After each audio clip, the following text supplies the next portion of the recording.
of Louis Boudreaux and Devlin DeVille.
Your winners of this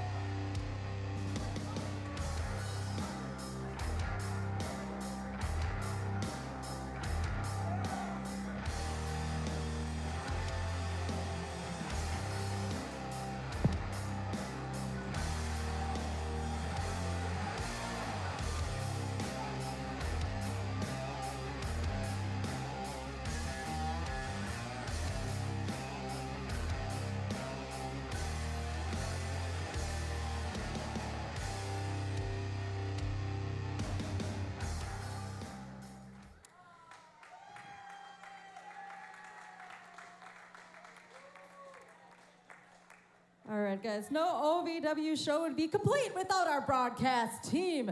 So at this time, please welcome to the ring, the voice of OVW, Brian Kennison, and Dancing Stevie J.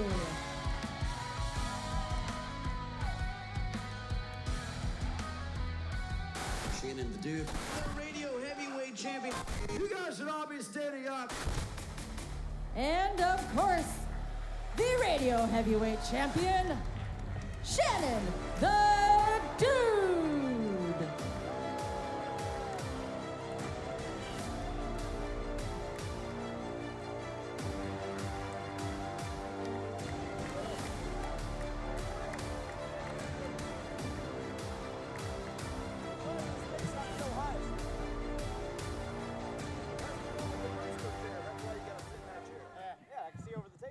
Davis Arena, we've got another match just for you. Thank goodness. The following is a triple threat match scheduled for one fall. One fall. Introducing first, Turn my TV on. from Detroit, Michigan. Yeah, that's nice. Wow.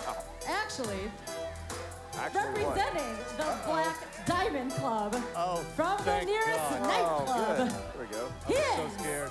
Callan Vance. I was lost without you, sir. Introducing second, Okay. The mom jokes are getting deep.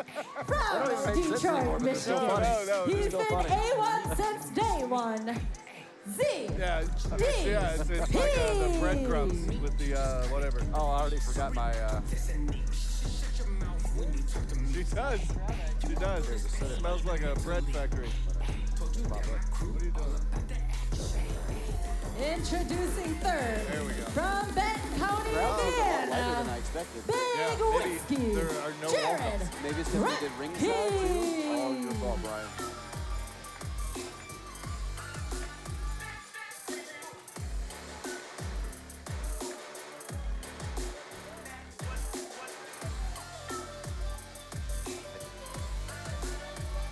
Okay.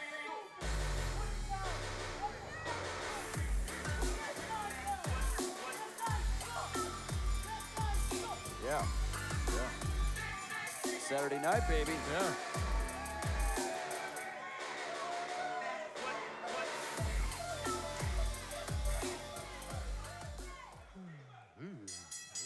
Damn it, Brian.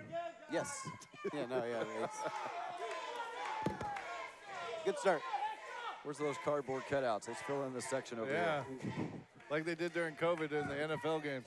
It'll be like in 64 people in the crowd, though, where the faces are all blurred and pixelated. Yeah. Yeah, just the arms. Single animations, yeah. It'll be like Home Alone. We just put strings on the arm and just. This looks like a Thursday crowd. We had. We pretty had good more on pre-sales. Thursday. They just wanted to buy the tickets and not show Oh up. my goodness, Jared Kripke. Oh, and then yours didn't make any noise. I don't understand. Because we had There good we pre-sales. go. That's the only, like, there's not, yeah. That's the thing is we do have classically bad heat in here. Well, you got a lot of heat right now, Kennison, I because there's know. nobody here. I know. That's right. I know. Well, unfortunately, it's just on me and I don't draw, so I'm That's sorry, right. guys. Yep. Ooh. Oh, this is going to be a fun one. Look out. What's this, Kyle what? Kyle? Kyle Yes. the rookie. No, it is Kalen Vance. Kalen Vance. Colin? Kalen Vance. Oh, hey, good clothesline from Kalen. There you go. And then a shoulder something. It's a pretty good drop kick, though. Yeah. Yeah. He's handsome. But, I mean, shit, so am I. I can't do anything. Kalen Vance with the chop there on Big Whiskey Jared Kripke. What was it again? Chopping the bunghole right out of him. Kalen? Kellen Vance. Callan doesn't, that doesn't sound right. Big Whiskey is the thing Kripke's going with. The thing you plug a barrel with is called a bunghole. I question, can we incorporate bunghole somehow in his Oh, gimmick? why not? That could be one of his signature moves. The thing is, though, do you think that all these idiots out here actually know that? Well, it's bourbon country. No, they don't. No. You're making a reference they don't Do understand. these look like bourbon drinkers? No. They, They're, yeah. Yeah, but that doesn't mean they know what that's called. Yeah, no, that doesn't mean they know bourbon. I mean, paint. Just because, yeah, you can get drunk. Exactly. They drink Natty Light. More of a paint thinner situation. Yeah. Yeah, not Natty Light's being nice. Yeah. This is a Steel Reserve. Steel Reserve. Steel Reserve crowd out here. King Cobra, baby. Yeah. Yeah. And 2 zigzags. Maybe that's all you need. Go to the park. Billy D. Williams. Coat Colt 45. Comes a few more people over from the hot There dog we stand. are. Oh, that's where they were. They're the hot dog It is a people. bunch of dudes, so. Yeah. Hey, dudes. Jesus. Where are they coming from? It's like I'm a a- soccer team. I'm a dude. He's a dude. We're all dudes. Hey. It's less than Jake. No? No. Tried my best. You're on the island. Yeah. Yeah, I'm on Skull Island all by myself. It's not Skull Island. It's No, Ska Island's close. You know what they have there, though? They have real big fish. Yeah. Oh, now see, I can do that. I can You didn't like Less Than get Jake, but behind you like some. real big fish. I am not familiar. I'm not familiar Less with Than any Jake of is this a band. Yeah. Yes. Come on, Jake. Oh! I've never played a Less Than Jake band song on the radio ever. Well, they Yeah. had, I think She's Gonna Break Soon was their only like single hit that we got any radio Yeah. play. Oh, wow. Hayden Vance. He got up. No, not Hayden Vance. I'm going to say it. I know I'm going to Clayton Vance. Hayden, no, Hayden's the Hayden Callan Thomas. Vance. Callan Vance. I don't, it can't be Callan. Callan, he needs to change it if that's what he's doing. ZDP saying it is his Flunky. time. ZDP claiming 6:51, saying it is his time. Oh, here we go. Roll up by Jerry And Kripke. the time is now 6:52. Now it might be Jerry Kripke time here. Oh, Usually it's Zoe time here at OVW, but Schoolboy pin. Couple back-to-back pins there in that small package. Not trying to insinuate anything about Jerry Kripke of a new father. And hold on. ZDP, hold on to that top Kripke rope. says, I'm a Hootie and the Blowfish fan, and I don't believe in time. there it is. See, did you know Yeah. that one? You get that one? Yeah. That was a good one. Yes. That I'll was give on you the that Friends one. soundtrack.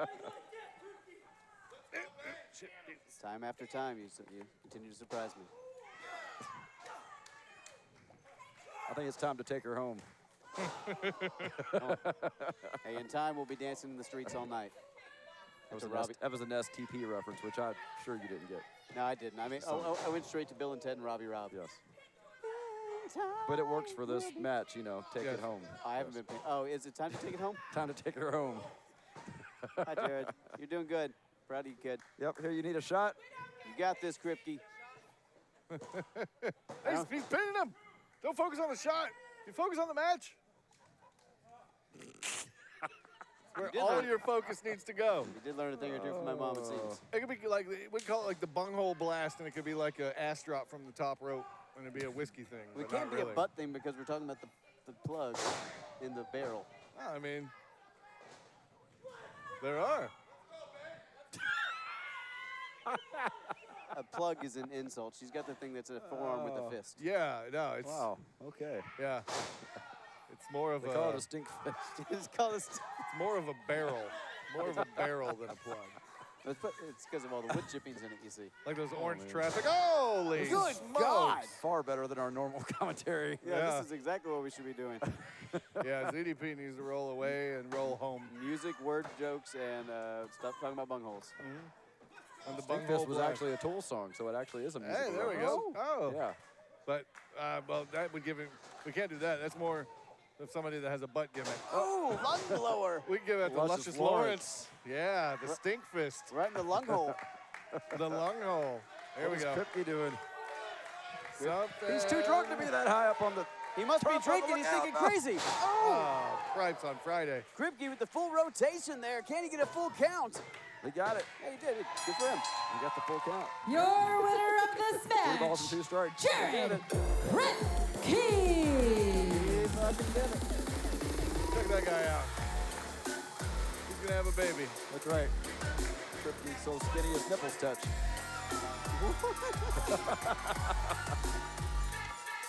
Okay. All right. All right. What everybody wants. Head.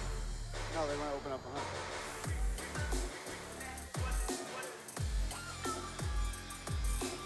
Like a control center to start the show. As long as Linda has a mic outside of ours, yeah. Yeah, I can see the mics over there. Yeah, we're good. Okay. Yeah. What a hot right, way come to on. start off the night. What did you guys think about those matches for you? Just for you.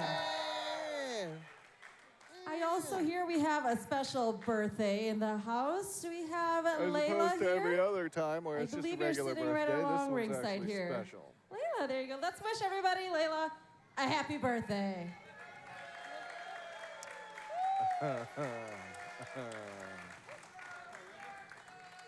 Yep. Right. Exactly. Punishment. All right, guys. We've got lots of great matches for you, including some title matches. I know there's been a lot building up to this, but who's ready to see that hair versus hair match?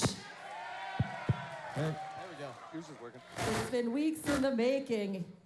There we go. Okay, there we go. We're live now. Hey, all right. Oh, there you go. And we're back. There we are. What a up and down open here, guys. Davis Arena, how you feeling tonight? That was all right. That was okay. That's got to stop. My God. Keep going with this. Good God. It sounded like you were coming out again. There we go. All right, Dave. That's perfect. Don't worry, Brian. Well, I see that you set aside the special time to humiliate yourself in public once again. Keep Brian's mic exactly as it is. We've got this. Yeah, no, this is good way to start TV. Absolutely. You got it. Just project. Project. Why is it making There we go. Jesus. It's like a bunch of race cars just going by really quickly. Sweet. Hook. Hook. There they go. Hook.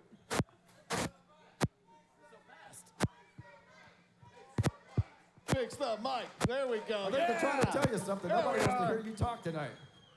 Hello? Oh, nope. I thought it was There there. we It go. wasn't. Perfect. My point is Now proven keep it right exactly there. like it is for That's right. Brian. Just turn this mic as far down as possible. No, I'm turn put- mine up as loud as possible, and we'll all have a good night. I'm literally putting my No, that's fine. We're good. Perfect. Nope. Why don't you blow into it like a Nintendo cartridge? Is there a reset button you can hit multiple times? Oh, it worked. It worked. I was sneaking up on it. That was it. Don't move. Stay right there. Oh. The ups and downs.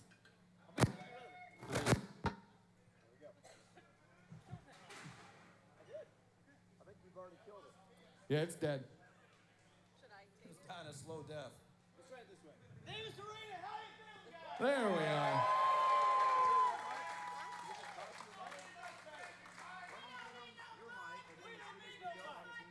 That's right. Thank you all for being here for our first showing of This Mic Doesn't Work. It's a new small play we're working on, and thank you for being here for the first rehearsal. We really appreciate it. Next time, there's fireworks. Stick around for the next showing of it. It's going to be fantastic. There won't be fireworks. Do not come for the fireworks. There we go. Can you go micros? I guess I'll just stand next to you guys and scuffle. You step in the middle here. Share a mic since you guys are best friends. Oh, okay. I'll have my own mic.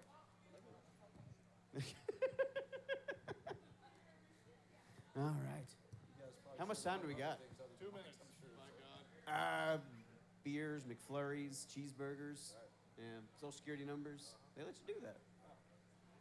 All right, we got a couple minutes. So, Davis Arena, now that you've seen our stage play, what are you guys looking forward to seeing tonight? You looking forward to seeing Hollywood Haley J versus Layla Gray, hair versus hair? We want a haircut! Okay.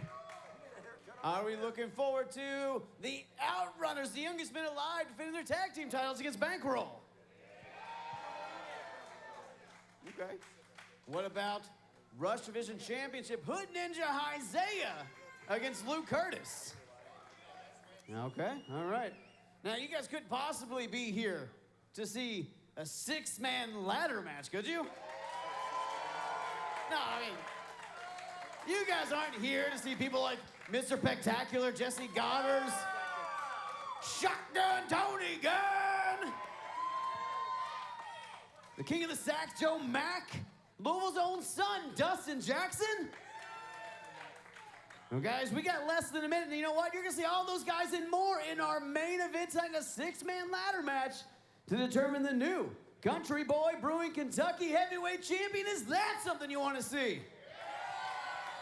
All right, guys, I'm walking over here because that means it's almost time to get the show started. When you know the time comes up, when Linda comes over here and does this, go wild, go crazy, let everyone know the noise OVW 10, can make. 9, other words, shut 8, up. 7, I know how to wrap it up. 6. I'm not. Tonight, from the historic Davis Arena, champions defend their titles and their honor. War will be waged. More than just gold will be on the line.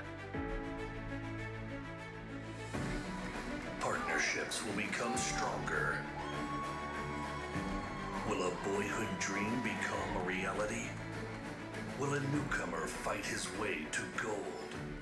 Or will grizzled veterans do whatever it takes to keep their spot at the top of the mountain? A demonic presence. Will a ninja's title vanish and become absolutely certified? We'll find out tonight. And now, Morgan and Morgan present OVW Independence Rage.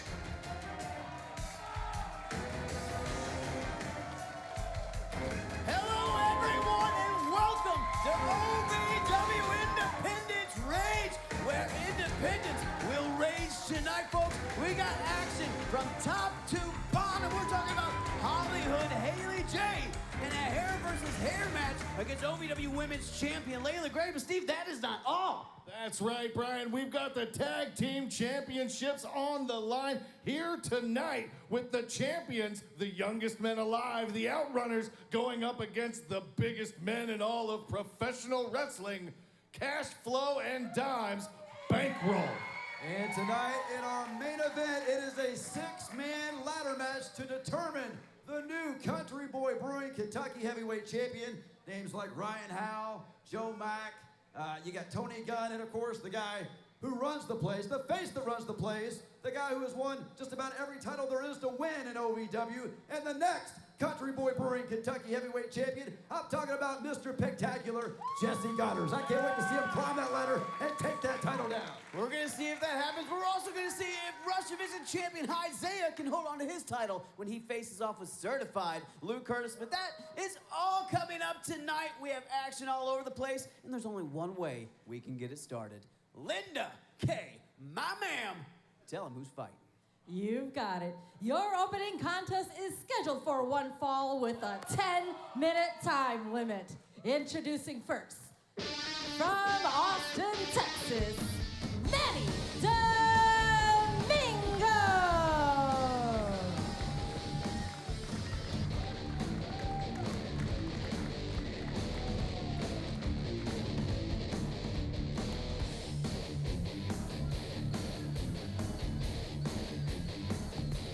Domingo kicking off OVW Independence Rage, a man who's proved that he can go in the Rush Division, and a man who had a little bit of a misunderstanding with Maximo Suave this past week on OVW TV in that triple threat match. Yeah, there's a little bit of a misunderstanding, and I'm going to see if they can work out their differences here tonight.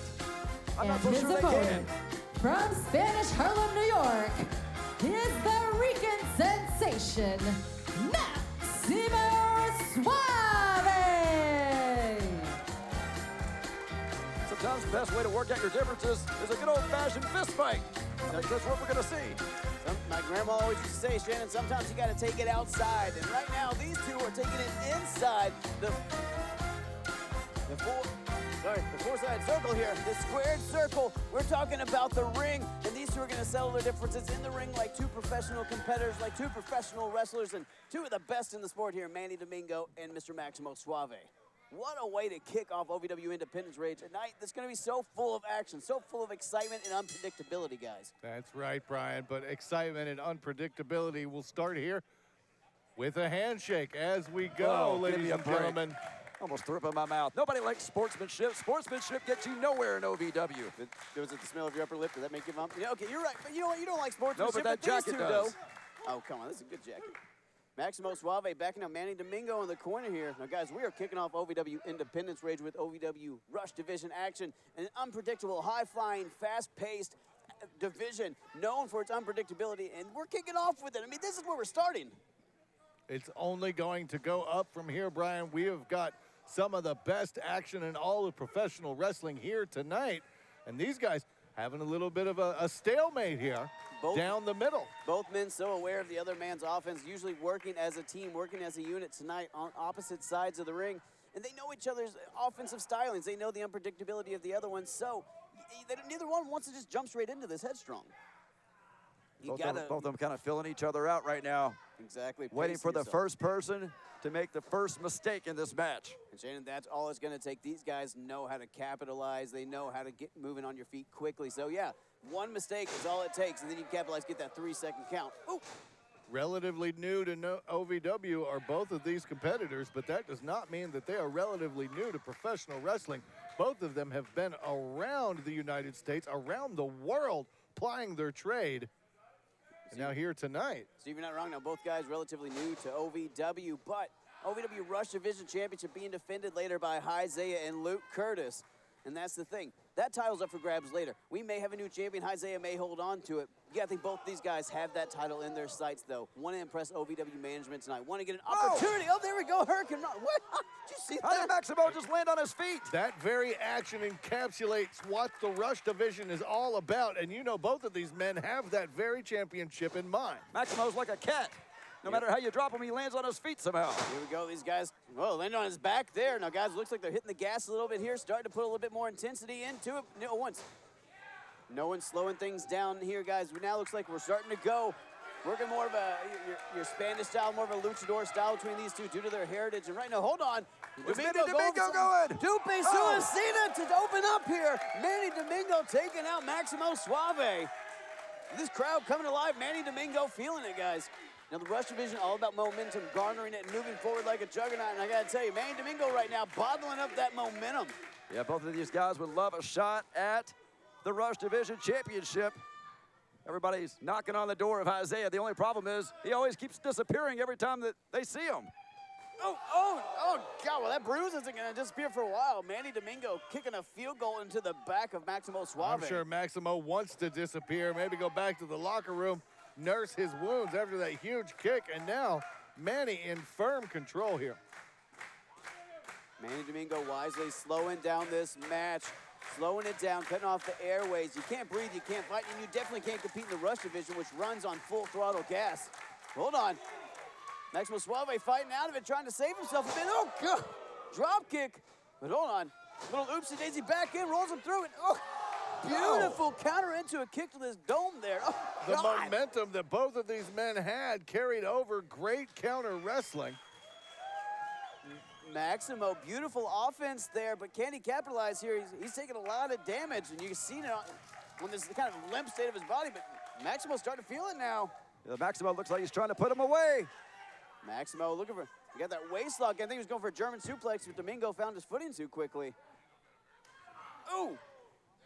Domingo breaking up that waist lock. Oh, Brian. full Nelson. Oh, it's the Rush Division. It's so hard to call because it just keeps changing, Steve. Counter after counter after counter. You never know who's going to come out on top after every maneuver that's performed in the ring. Right now, Maximo standing tall, but you have to wonder, how long will it? Oh, my God, that's it. That might last. That's it. Kick right to the spine. And Maximo taking out that means of conveyance of Manny Domingo. That's an interesting maneuver there, because I didn't think that Domingo even had a spine to begin with. Oh, come on, Shane. You should know something, too, about being spineless. I see what you did there. I like Maximo that. Suave working on that arm now. Domingo pinching off those nerves and that blood supply. But see, Domingo there trying to work and trying to shake it off. But Maximo Suave got it locked in tight. Now, guys, that shows you the intelligence of Maximo Suave to pinpoint the nerve, to cut off the blood flow. That shows a deep understanding of the anatomy of your opponent. Hold on. Oh! Getting to go the anatomy of Domingo's foot there. No, Hurricane Run didn't roll out of that one. Domingo got it all, guys. Big opportunity here for Domingo. Domingo, following up and capitalizing. Beautiful. Standing moonsault into a 2 count. Suave able to get that shoulder up. And, guys, I think that was desperation. I think Suave was out there and just heard the 2 and knew to move his arm. Domingo not able to capitalize, just like this when you guys didn't respond to me. No, that's okay. Domingo. Well, I'm trying to ignore you as much as possible, Kenneth. Steve, you're stuffing trash into a water bottle. I'm literally watching you. Manny Domingo back in control of this matchup. Oh, God, forearm to the face. Now, guys, this started out slow, methodic. You saw them shake hands in the beginning, signs of respect, but this is a bit, you see it becoming personal. You see the aggression here coming out a little bit. That's what it's going to take. Oh, man, God, speaking of aggression. There's all the aggression right there, by God. Well, I think you saw some tooth come out there, too. Wow. Oh, Enzuigiri there from Domingo. Didn't quite get all of it, though. Got the arm instead of the head. And, Sidewalk slam. Maximo Suave puts him through the mat. Domingo had no counter for that one. And Maximo, oh no!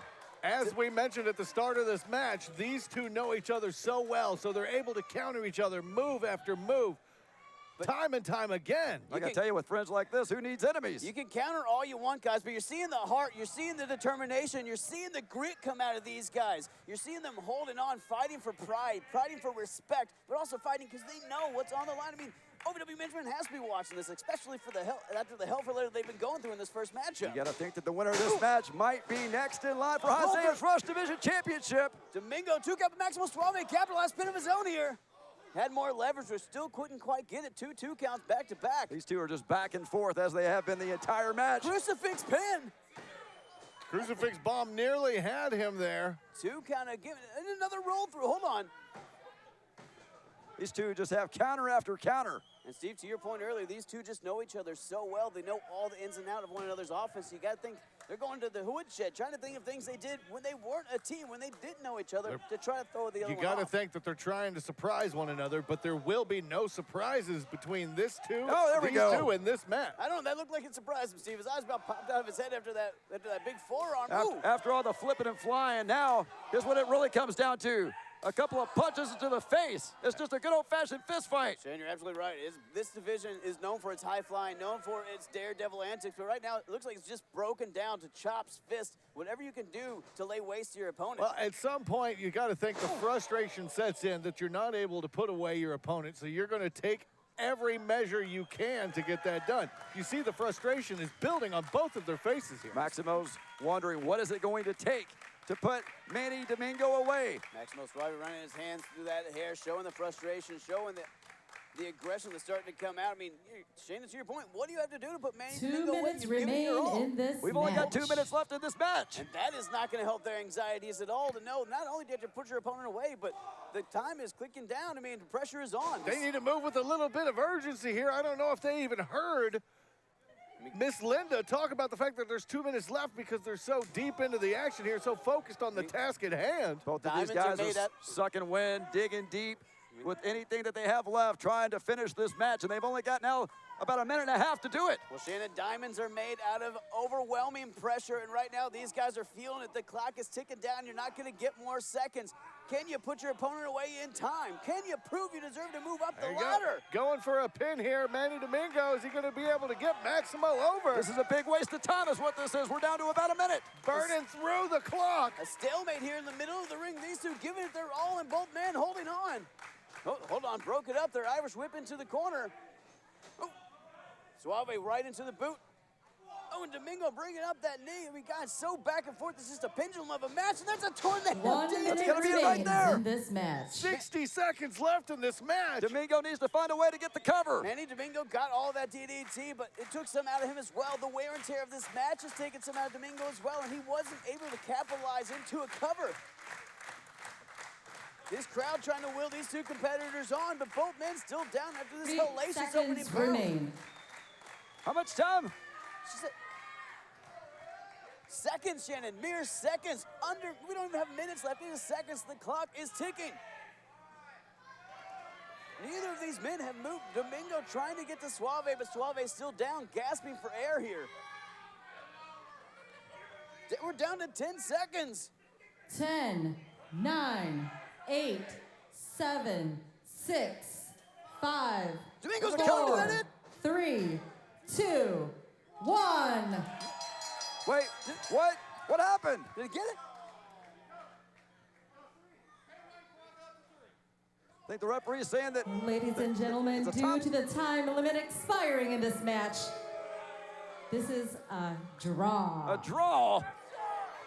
No, nobody likes a tie. You can't start the night off with a draw. The fans are not happy about this one bit. Guys, you got to give it to both these competitors. Battling it out to an absolute stalemate. Could not get a win over the other one. And what a performance they put on so far. Well, they wasted too much time at the beginning of the match shaking hands. Manny Domingo here saying 5 more minutes. I think this is the only time I've ever heard of 5 more minutes. Oh, wait, chance. is this an overtime? Hold on. Head referee Daniel Spencer's out here. What's Daniel Spencer barking some orders to, hold on. Hey, you know what?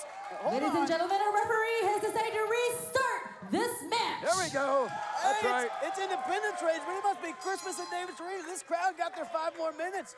Manny Domingo, Maximo Suave, 5 more minutes, guys. Can we get a winner here? Oh, there we go. This is a slugfest. These two are just unloading on each There other. it is. Finally, some fire. It's an absolute melee. These two just weighing into each other. Hold on. Hold on. Maximo going for it, but Manny Domingo got to move on his own. Wow. Domingo, I don't think he needs 5 minutes. If he can make the cover right now, this one may be over. Manny Domingo might be headed to the top rope. After that Texas tornado-like maneuver, what is Manny Domingo sitting up for here? I think he's wasted too much time. Domingo looking for that 450. Look out! Walking the rope, 450. No one home. Domingo wasted way too much time catering to all these idiots out here. Suave calling his. Hold on. Suave thought he had it. Maximo, Manny Domingo rolls him up. He did it. Your winner of this match, Manny Domingo. Manny Domingo picking up the win in your opening bout of OVW Independence Rage. Guys, they wanted 5 more minutes. They got 5 more minutes, and Manny Domingo got the win. Manny Domingo, after 10 minutes and change, somehow able to pull it out. Counter after counter, fantastic match between these two. But standing tall, your winner, Manny Domingo. Guys, I think OVW fans been watching this match very closely. Russia's a champion. Isaiah probably watching this very closely. Hold on. No show of respect here, guys. 2 incredible competitors who left it all in the ring just now. What the hell? There you go. That's what I'm talking about. What the hell, Maximo Suave? Where was that fire during the match, Maximo? Maximo Suave attacking Manny Domingo after this matchup. Maximo is doing exactly what I said from the beginning. Sportsmanship get you nowhere in OVW.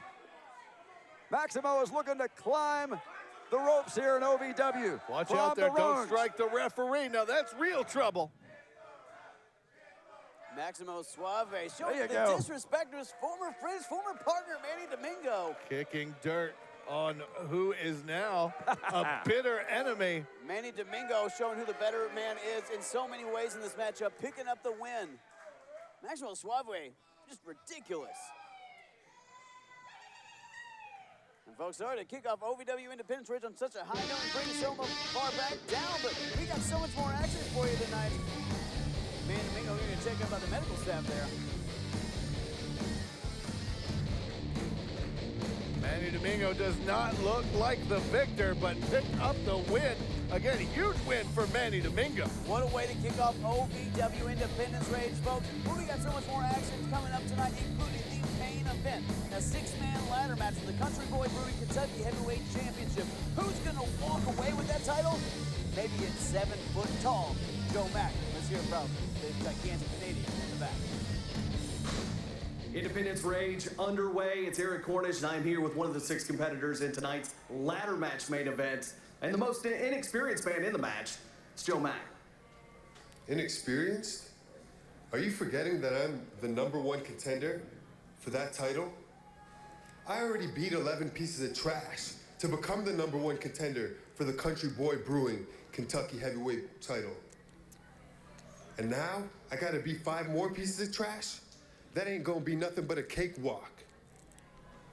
I said it last week, and I'll say it again. There's a new era around here at OVW, and that is the Joe Mack era. And tonight, when I climb to the top of that ladder and grab that title, that era will officially begin. Joe Mack, one of the 6 competitors in the ladder match tonight. With Joe Mack showing all the confidence in the world, but will that confidence get him up the ladder and to that Country Boy Brewing Kentucky Heavyweight title? We will find out later tonight. But next, we got OVW women's action. We got a tag match, guys, and I think we're about to hear from Freya the Slayer and Ari Alexander, Odd Bedfellows, in a tag team tonight. Ooh-wee. Look, this is Ryan in the pool. This is Ryan when I was outside of his house through his window. I don't care I know. Ryan. Look at this one. He looks so cute in that one. We're tagging tonight. This is how I prepare for my matches. Well, let's prepare for this match because If we win this, it could be our path to a women's title shot. I'm listening now. Exactly. I beat Layla yesterday, and now we need to get this win so we can continue our upward trajectory. Aren't they just doing like a hair versus hair match tonight? They're not even defending the title. When we win, we demand title matches. You're right, Freya. Okay. We got it, partner. Let's get this. Good night. Stop looking at pictures of Ryan. The following contest is a tag team match scheduled for one fall. Introducing first from team number 1, from Cincinnati, Ohio, AA, Ari Alexander. It's Ari Alexander out here, guys. The protege of Brian House teaming up with And her tag team partner, from Fairbanks, Alaska, the Queen of the North, Freya the Slayer. I have to tell you that Ari is no fool because she teamed up with the most dominant female, maybe in OVW history, and you're looking at her right now, Freya the Slayer. We have the chance to change the women's division. You see, Freya has set the example in the past for the women's division, but you and I, we are the future. You see, I know Freya very well. I beat her not once, but twice. You beat Freya. Freya the Slayer twice? Yep. What'd you beat her with? I beat her with my fists, my feet, my papaw punch. Wait. Yeah. The same punch you beat the Gator with last week? Yeah. Oh my goodness. I couldn't be more excited to be your partner. Oh, I really think we got this in the bag. We do. I think so. All right. Yep. So let's keep our eyes on the prize, the title, and the future is ours. And their opponents. Introducing first from team number 2, from Ashland, Kentucky, Savage, Not Average, Judy Hendricks.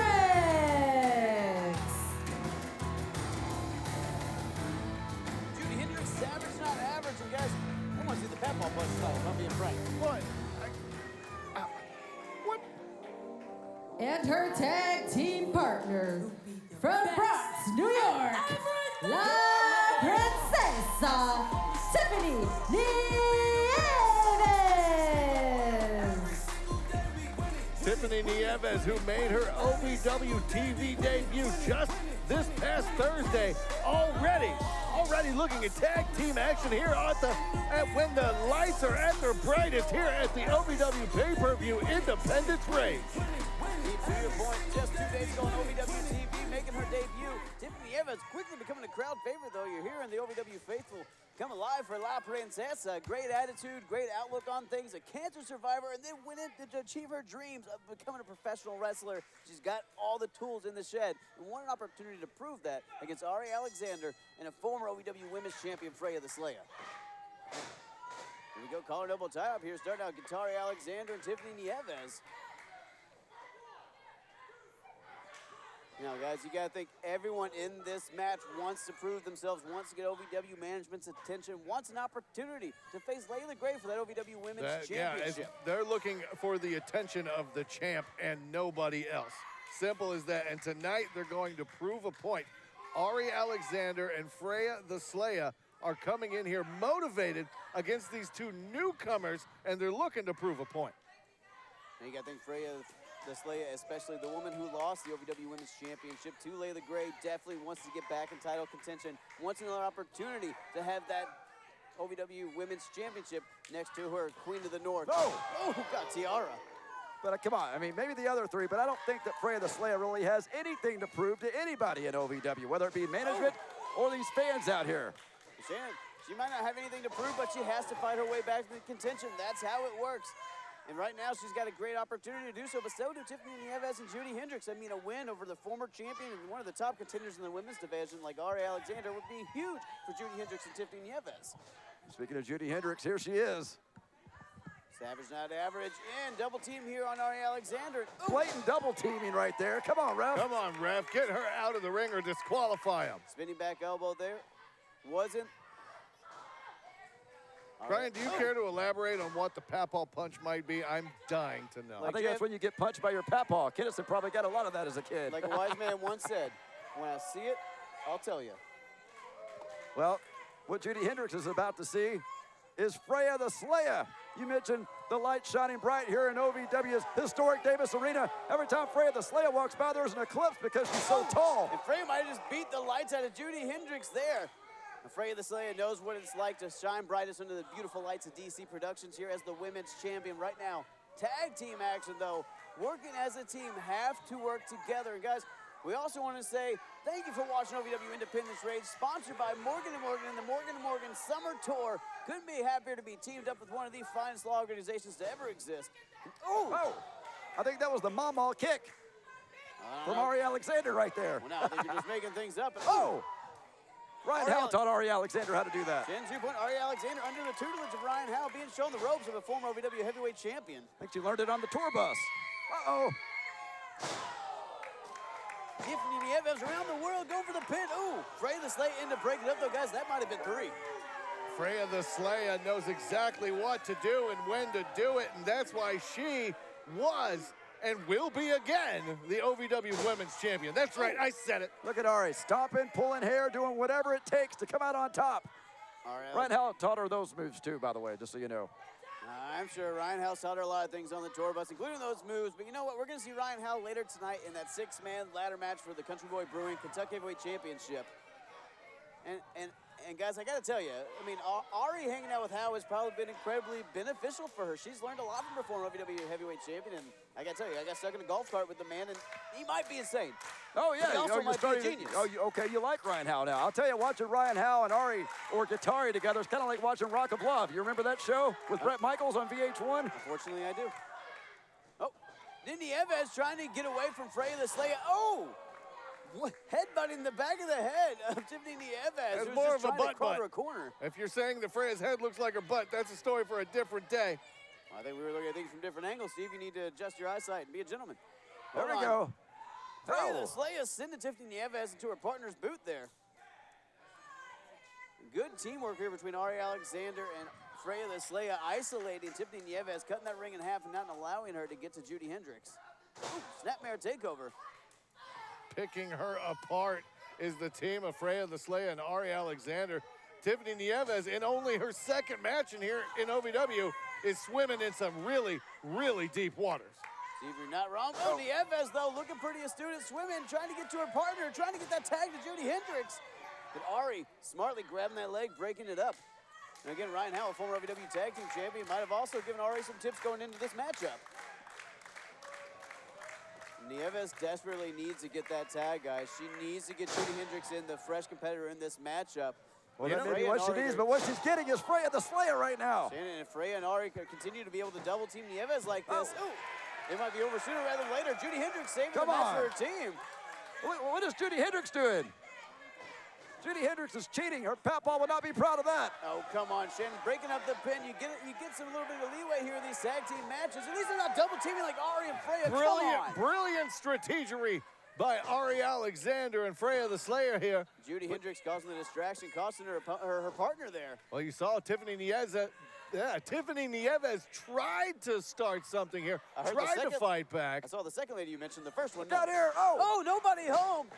Freya gets hung up on that top Tiffany Nieves went to the wrong corner, though. Oh, Tiffany's so close. Got Judy. At the last second, Ari pulling Judy off the apron. Brilliant move there by Ari Alexander. And now Tiffany Nieves is stuck without a partner.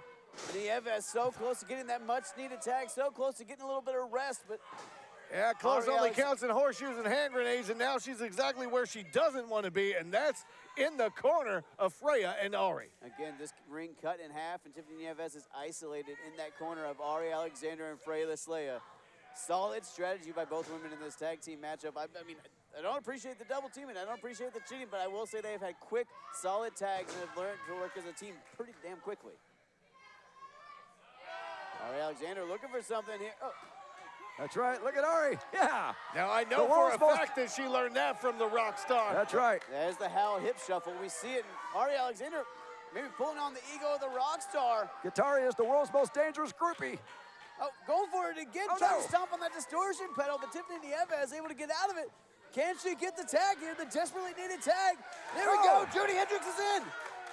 Nieves finally getting a little rest. Oh, I think that was the papaw punch right there. Savage had it. It might have been, Shannon. The Savage not average in there right now.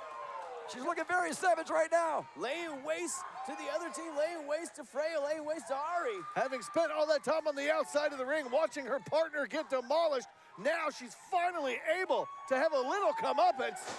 Look at Judy Hendricks coming out like a house of fire here.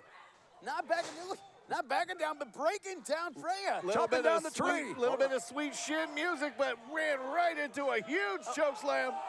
Judy came out, got a lot of momentum, but Freya now looks like she's gonna make both of them pay. Wait, what? Hold on. Double team maneuver, double Irish whip. Oh! Ari pulling down Tiffany on the outside, and Freya with that bootleg combo. Is that enough? That's gotta be it. Yeah. Your winners of this match, the team of Ari Alexander and Freya the Slayer. Once again, showing why Freya the Slayer is the most dominant in the OVW Women's Division. And let's give credit where credit is due to America's favorite groupie, Guitari.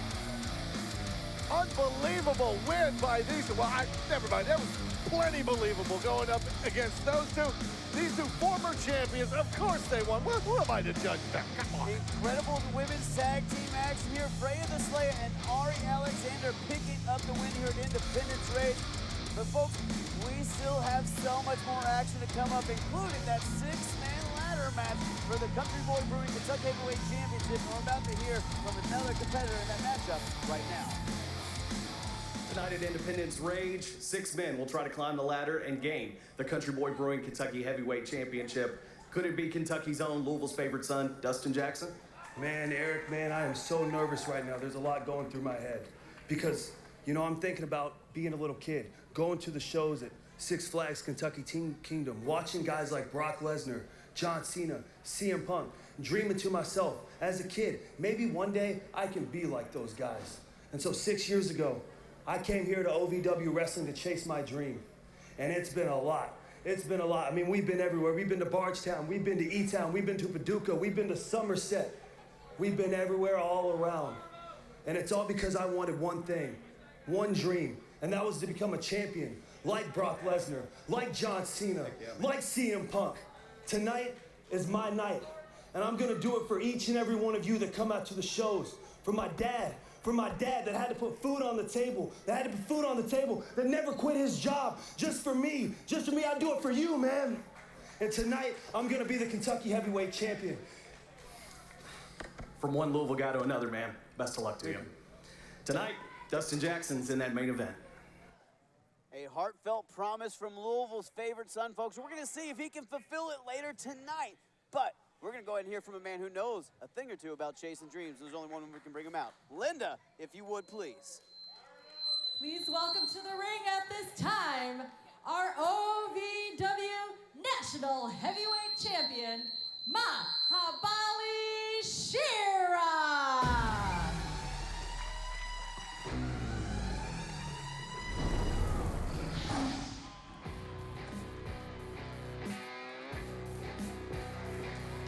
OVW National Heavyweight Champion, Mahabali Shera.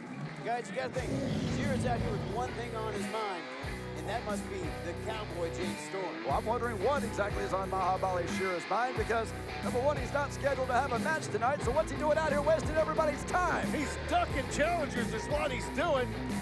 This coward's just out here talking every week instead of fighting like a true champion. You're right, you should go up there and say that to him and challenge him. Oh, he heard me. Did he? Go make sure. Go there and make sure. Jaden, you want to tell him what it's like when you step up to the I've done it before. I've already been in the ring with Mahabali Shera. You almost got put through it after he put you through the mat with that powerbomb. Well, I think that's exactly what Cowboy James Stormer is going to do to Shera, and it's only a matter of time before that happens.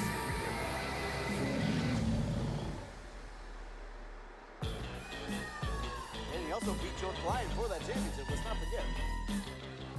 Every single week, I came here and talk about one person, and that is you, my friend, James Storm. Everyone know. Everyone keep asking me, these people need answer. Everyone asking me the same question, when are you gonna show up here? I don't know about that, but I am always here in my jungle. That means I'm not afraid anyone who can come here to face me, including you, my friend James Storm. So one person is missing right now. I think who didn't show up here, that is you. That means, are you afraid? Are you scared to face me? Huh?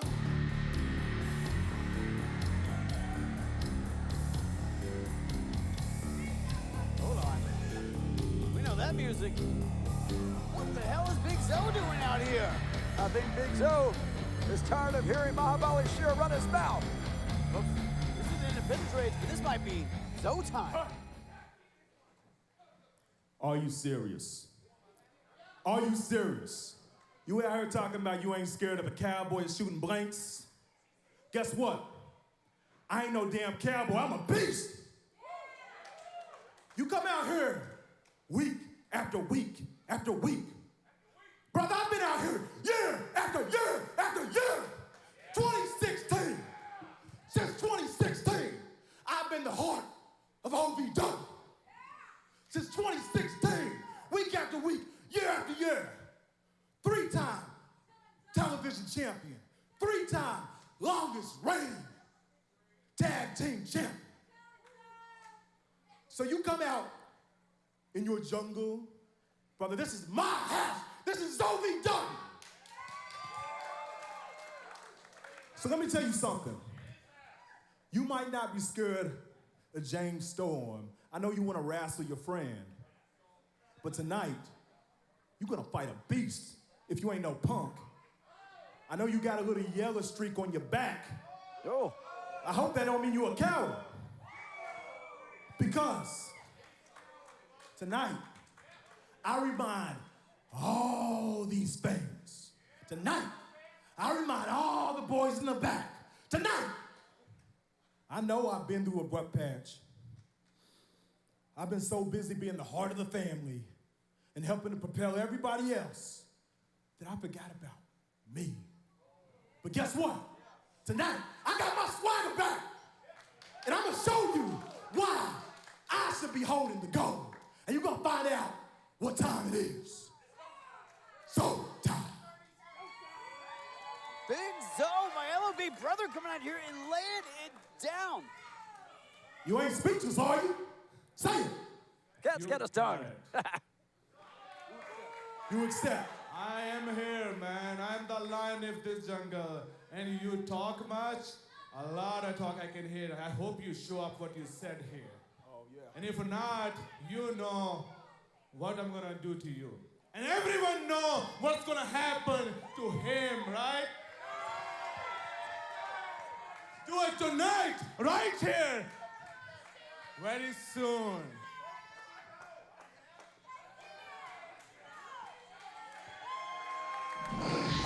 Shira letting you know exactly what he's going to do with Big Zo, letting you know it is absolutely Zo time. Big Zo looking to make his exit from the LOP. His biggest step in his career yet, going up against the OVW National Heavyweight Champion. That sounds like to me Mahabali Shira is on his own time. He's not worried about Zo time. The challenge has been laid out. You have to wonder, are the OVW matchmakers in the back listening? Will it happen? Mahabali Shira versus Big Zo here tonight. I can tell you now, Mahabali Shira's got another problem on his hand. It's not just Cowboy James Storm, it's now Big Zo. Folks, we might see Beast versus Lion here tonight. A battle of the Kaijus on its way. But that's not the only thing on its way. We also have a 6-man ladder match to determine the new Country Boy Bully Kentucky Heavyweight Champion. That's going to be in a ladder match later tonight. Let's hear another one of the competitors we're going to see later on.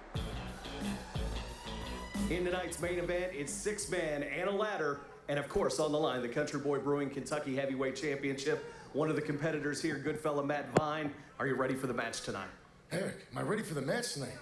Of course I'm ready for the match. It's gonna be 5 guys and the good-looking good fella in that ring tonight, climbing a ladder to get the Kentucky State Championship.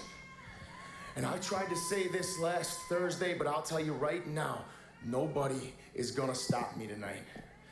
Not Tony Gunn, who I have a lot of respect for in this business for a lot of things that he's done, but you will not get in my way tonight.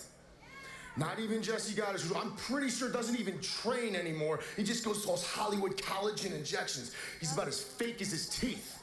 You will not get in my way tonight. Not even Joe Mack, Eric. For as big and tall and strong as he is, I'll send your ass all the way back over the border. I don't care.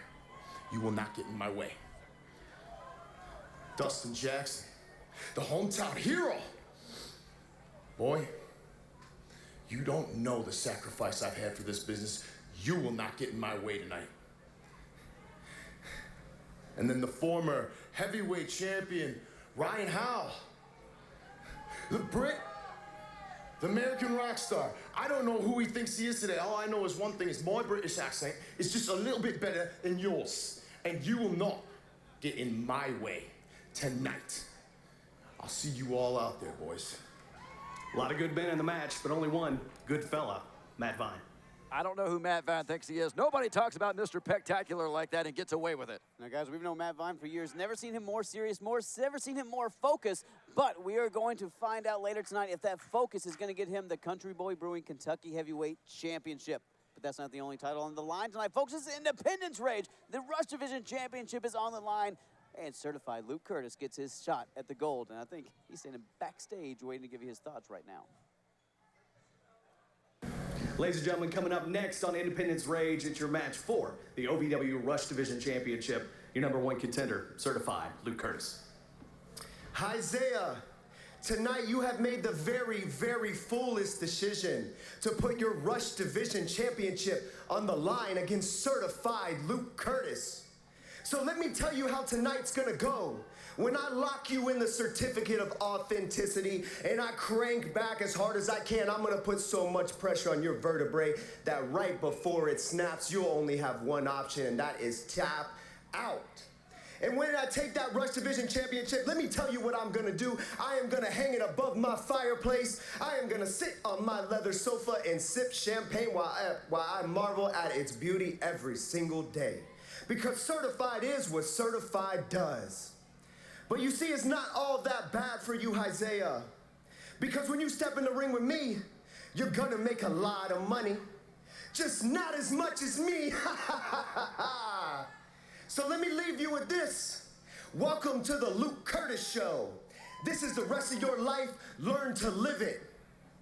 And remember, Isaiah, when you step in the ring with me, I'll make you famous, but I'm also gonna make you tap out. Now that's certified. Certified.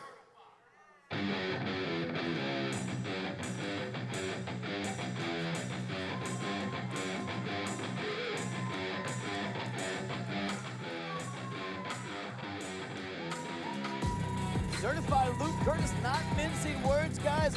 Certified Luke Curtis, certifiably confident in his chances tonight, but he's going to have to be more than confident to beat the Hood Ninja Isaiah for the Rush Division Championship. And that's right.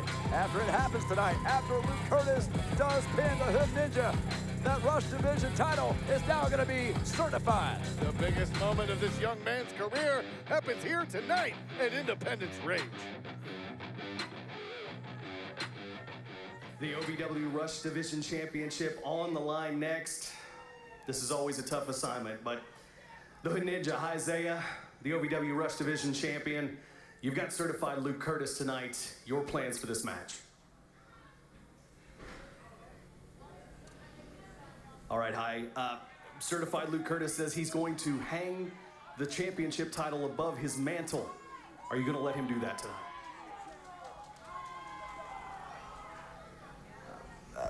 Mr. Hood Ninja, can you give me anything? Anything at all?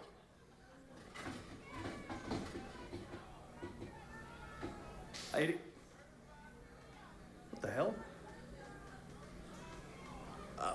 Isaiah has Ninja vanished to the title match, which is next. Ninja vanish.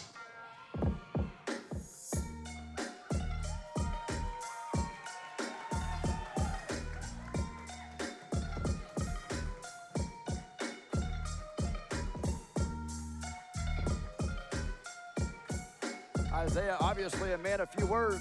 A Man of few words, but a man of many title reigns. Will he continue this one tonight? Isaiah, wanting to get this match started right now. Not much of an interview. I've seen better interviews with an oil painting. Sometimes, Shannon, you don't have to say a word to fill an entire novel. Usually calm, cool, and collected, Isaiah seems to have a little bit of anger towards the #1 contender.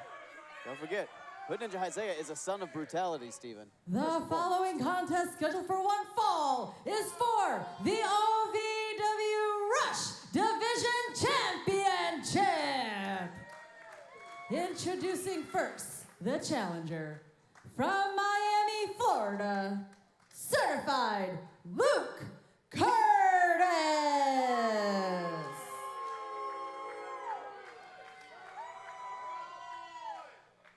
And his opponent, from the west side of the Ville, he is the OVW Rush Division Champion, the Hood Ninja Isaiah.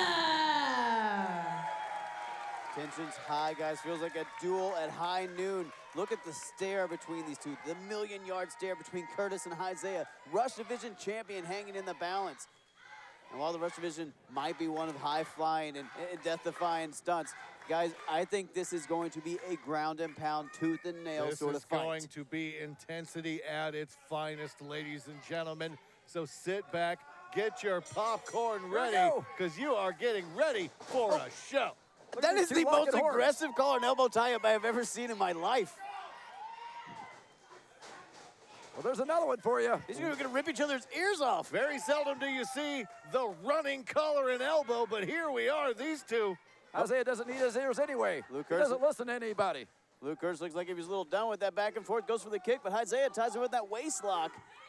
You got head referee Daniel Spencer in there trying to pull these two apart. Isaiah needs to pull back before he gets himself disqualified. Isaiah did pull back. He pulled back his fist and tried to punch him while he had him on the ropes. This has gotten to a kind of an aggressive state, guys. I mean, both men have stared each other down, have interrupted the other, have really made this a matter of pride. Side headlock here. And let's not even forget, on the last episode of OVW TV, we had Luke Curtis brought that COA on Isaiah on that ramp side, had to have officials and producers come out and pull him off because he would not relinquish it. Like Isaiah has never attacked anybody from behind. I mean, he sneaks up behind everybody. Isaiah just got beat in his own game. Isaiah usually not one to get attacked from behind, usually one to be prepared for anything, not prepared for what Luke Curtis had for him just last week, but tonight he is prepared. Now, guys, Isaiah, we know he's had problems with that shoulder before, so we got to think, is that COA, again, that Luke Curtis refused to relinquish, had it in for a good minute or so. Is that going to play a factor in today's match? I mean, Isaiah, you got to assume he's 100%, but we don't know for sure after that brutal attack from Luke Curtis and how intense he can be. You're seeing that in, look at this, look at this. I mean, Curtis's aggression, his intensity got him to this Rush Division Championship matchup after win, but hold on. Isaiah getting that hair grabbed by Curtis back him in the corner. Is it the bandana who's pulling his head back there? Whichever way, Curtis in firm control now.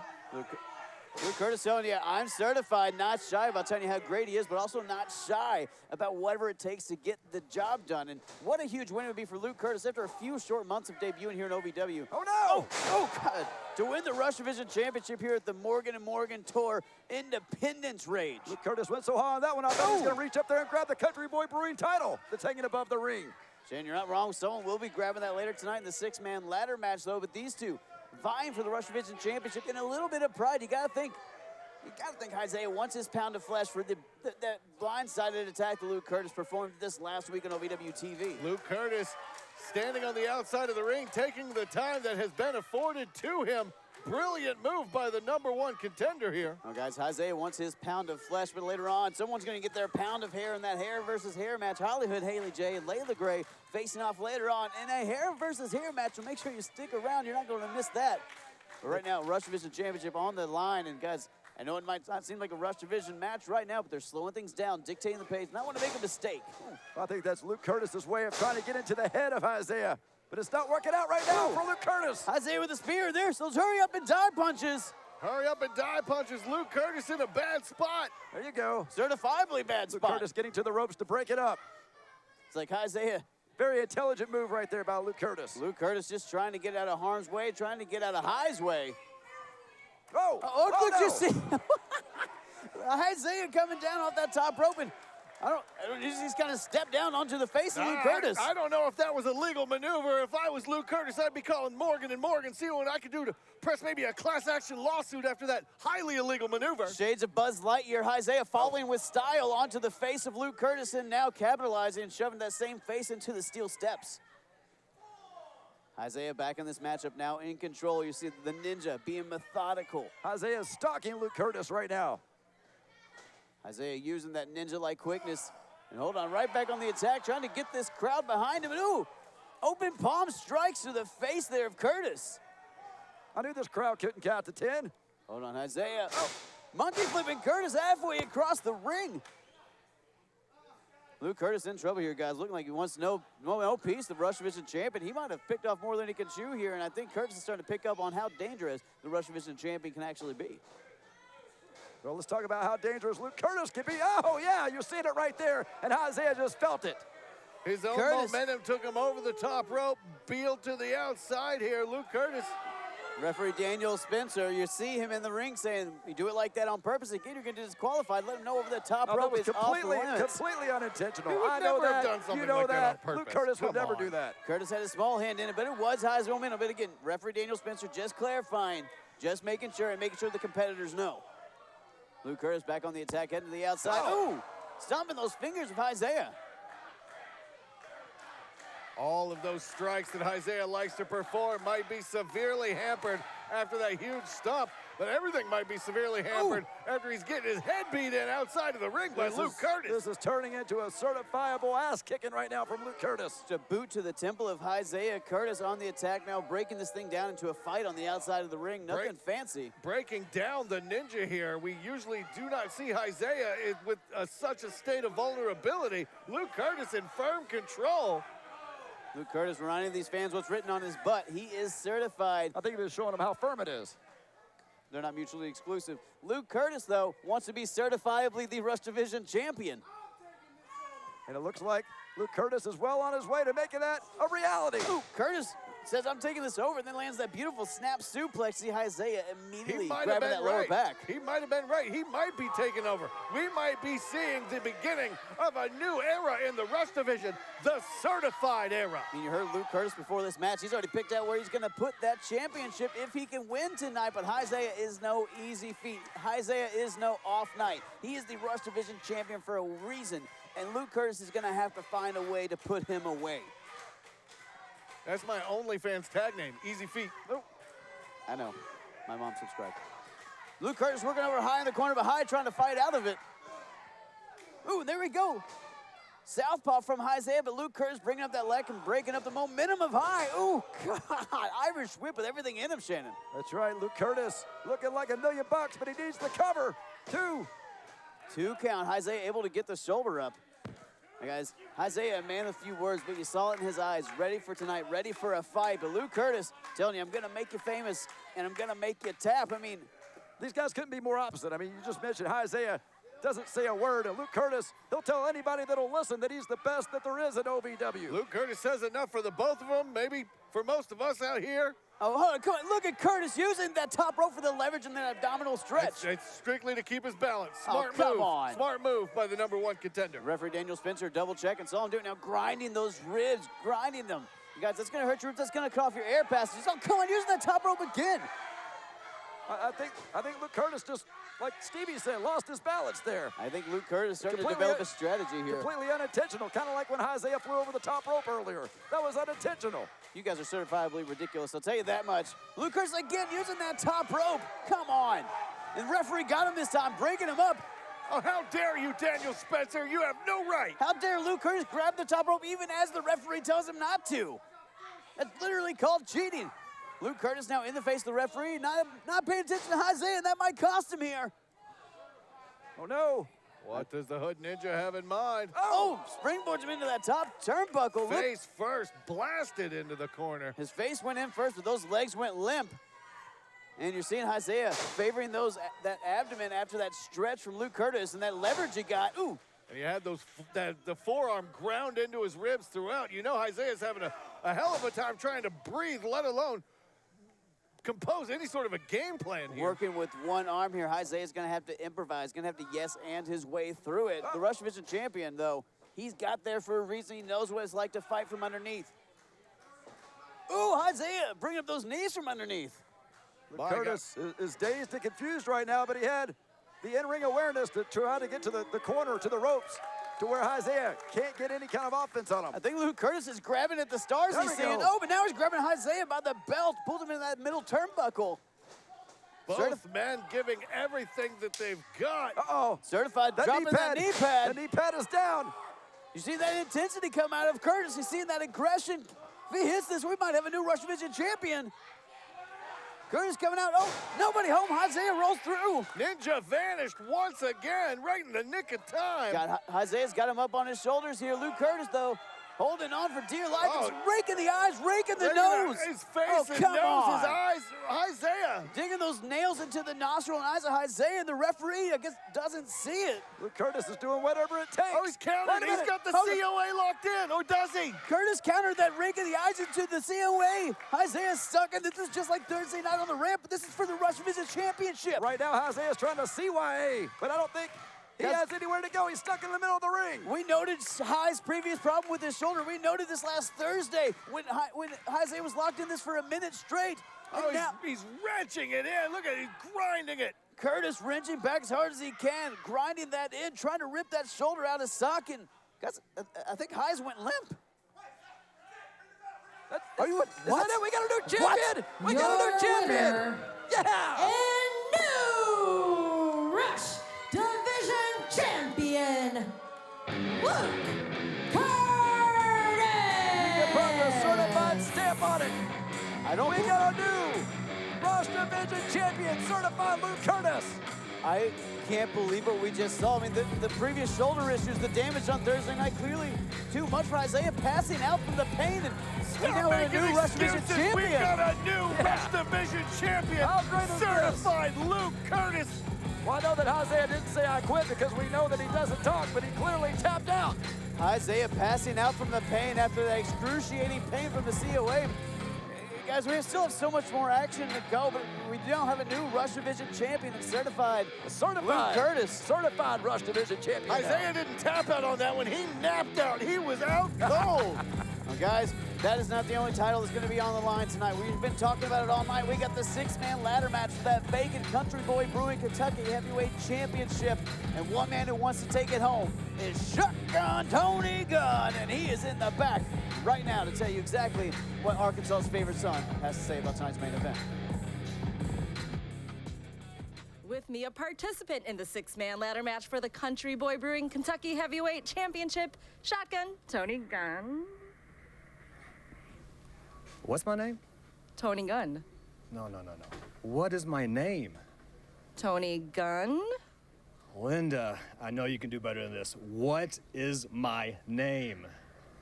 Shotgun Tony Gunn! There it is, right there, damn straight. And what am I the best at? Drinking whiskey and kicking ass. All right.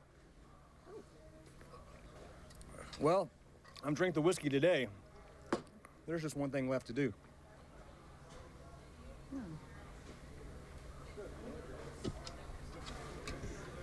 Oh, whew. Tony Gunn seemingly ready for tonight's main event, guys. Drinking his spinach, if you will. Guys, hell of a main event coming up. That ladder match, Country Boy Brewing Kentucky Heavyweight Championship on the line. Cannot wait for that. But right now, we are about to see our OVW Heavyweight Champion in competition, but not for the title. Let's find out who his opponent's going to be. Doc Cloud's live and coming at you. But we done ran through the competition. Tag team comp, that is, nothing less. So I guess we got to move it for a moment for singles. You know, position. since we can't get a tag team title match, Right on. since we can't keep tag teams showing up to face us, We say we go into the heavyweight championship picture, take out Omar Amir, That and then part. me and you will take turns defending the title. OVW championship. I sound We can't game do to the me, tag baby. team. You know what we're gonna do with that? We're gonna get it and bring it right back to the block And tonight. there's two things Independence. they can do about DKZ. that. Eric Darkstorm. Actually one-on-one. Nothing. Nathan. Ha. The following is a non-title match scheduled for one fall. Introducing first, accompanied by his tag team partner to get bundles, he is one half of the Dark Clouds, elusive Eric Darkstorm. You heard him, Brian. Eric Darkstorm. To get bundles, they said they've already ran through the tag team division, and now they've got their sights set on Omar Amir and that heavyweight championship starting here tonight. Guys, I gotta say, I've said it for as long as they've been in OVW. To get bundles and Eric Darkstorm, two incredible competitors on their own, together, an almost unstoppable tag team. So I believe them when they say any division they want to take over, they have the absolute potential to do so. You gotta wonder if by Jack Vaughn on Thursday. But you know what? I actually understand it. I am the champ, and everyone wants a piece of the champ. I got a bullseye on my back, and I guess that's why all these cowards attack me from behind. But guess what? I'm not gonna let that get to me. I'm gonna let it motivate me, because tonight, I have a mystery opponent. But guess what? It doesn't matter who you are, because I'm Omar Amir. 3-time OVW heavyweight champion. 2-time winner of the Nightmare Rumble, slayer of cash flow, and the man who stopped The Rock. So I'm ready to slay tonight.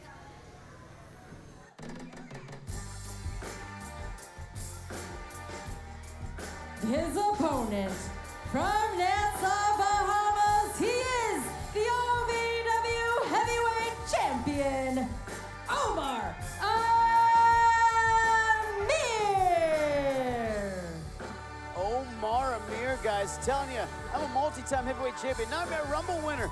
I've slayed all the top stars, so it doesn't matter who you are. And even though this is a non-title match, as I was about to say, you gotta wonder if one of the Dark Clouds did end up winning a singles title, what would that do for the other one? Would there be some, maybe, animosity? Well, it maybe a little seems bit of that they're jealousness under the between two. impression that they'll be able to defend the championship, perhaps under the free bird rules, if you were.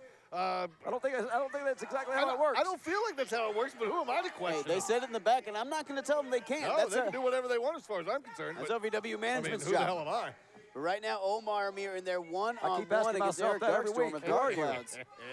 Now, guys, huge opportunity for Darkstorm in here to be up against Omar Amir, the current OVW heavyweight champion. You got to think, to get bundles, Eric Darkstorm's tag team partner at ringside might be paying some dividends here. What's good for the goose is good for the gander.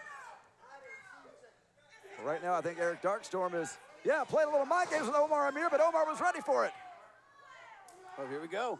Omar Amir, exploder suplex. Omar looking to make quick work of Eric Darkstorm. Do you see the explosive power there of Omar leaving his feet for that suplex, jumping in the air with someone the size of Eric Darkstorm in his Omar arms. Amir, the rookie move, getting distracted by to get bundles on the outside, and now Darkstorm taking advantage of it. Darkstorm continuing now after the capitalizing from the distraction from to get bundles and follows up that snapmare with the big roll through. Snaps that neck, Omar Amir. Numbers game clearly already playing a factor in this matchup, but it may play a factor later on if Omar Amir is not careful. Ooh, Darkstorm though, you gotta think has it on his mind. A win here puts him right in title contention, #1 contendership. Oh, big Irish whip there. Look at Omar. He's the clumsiest champion I've ever seen. Wait a minute. Why did he hit it to get bundles? Because to get bundles interfered in this match, got on the apron, and he deserved it. I think Omar was just embarrassed that he tripped over the ropes.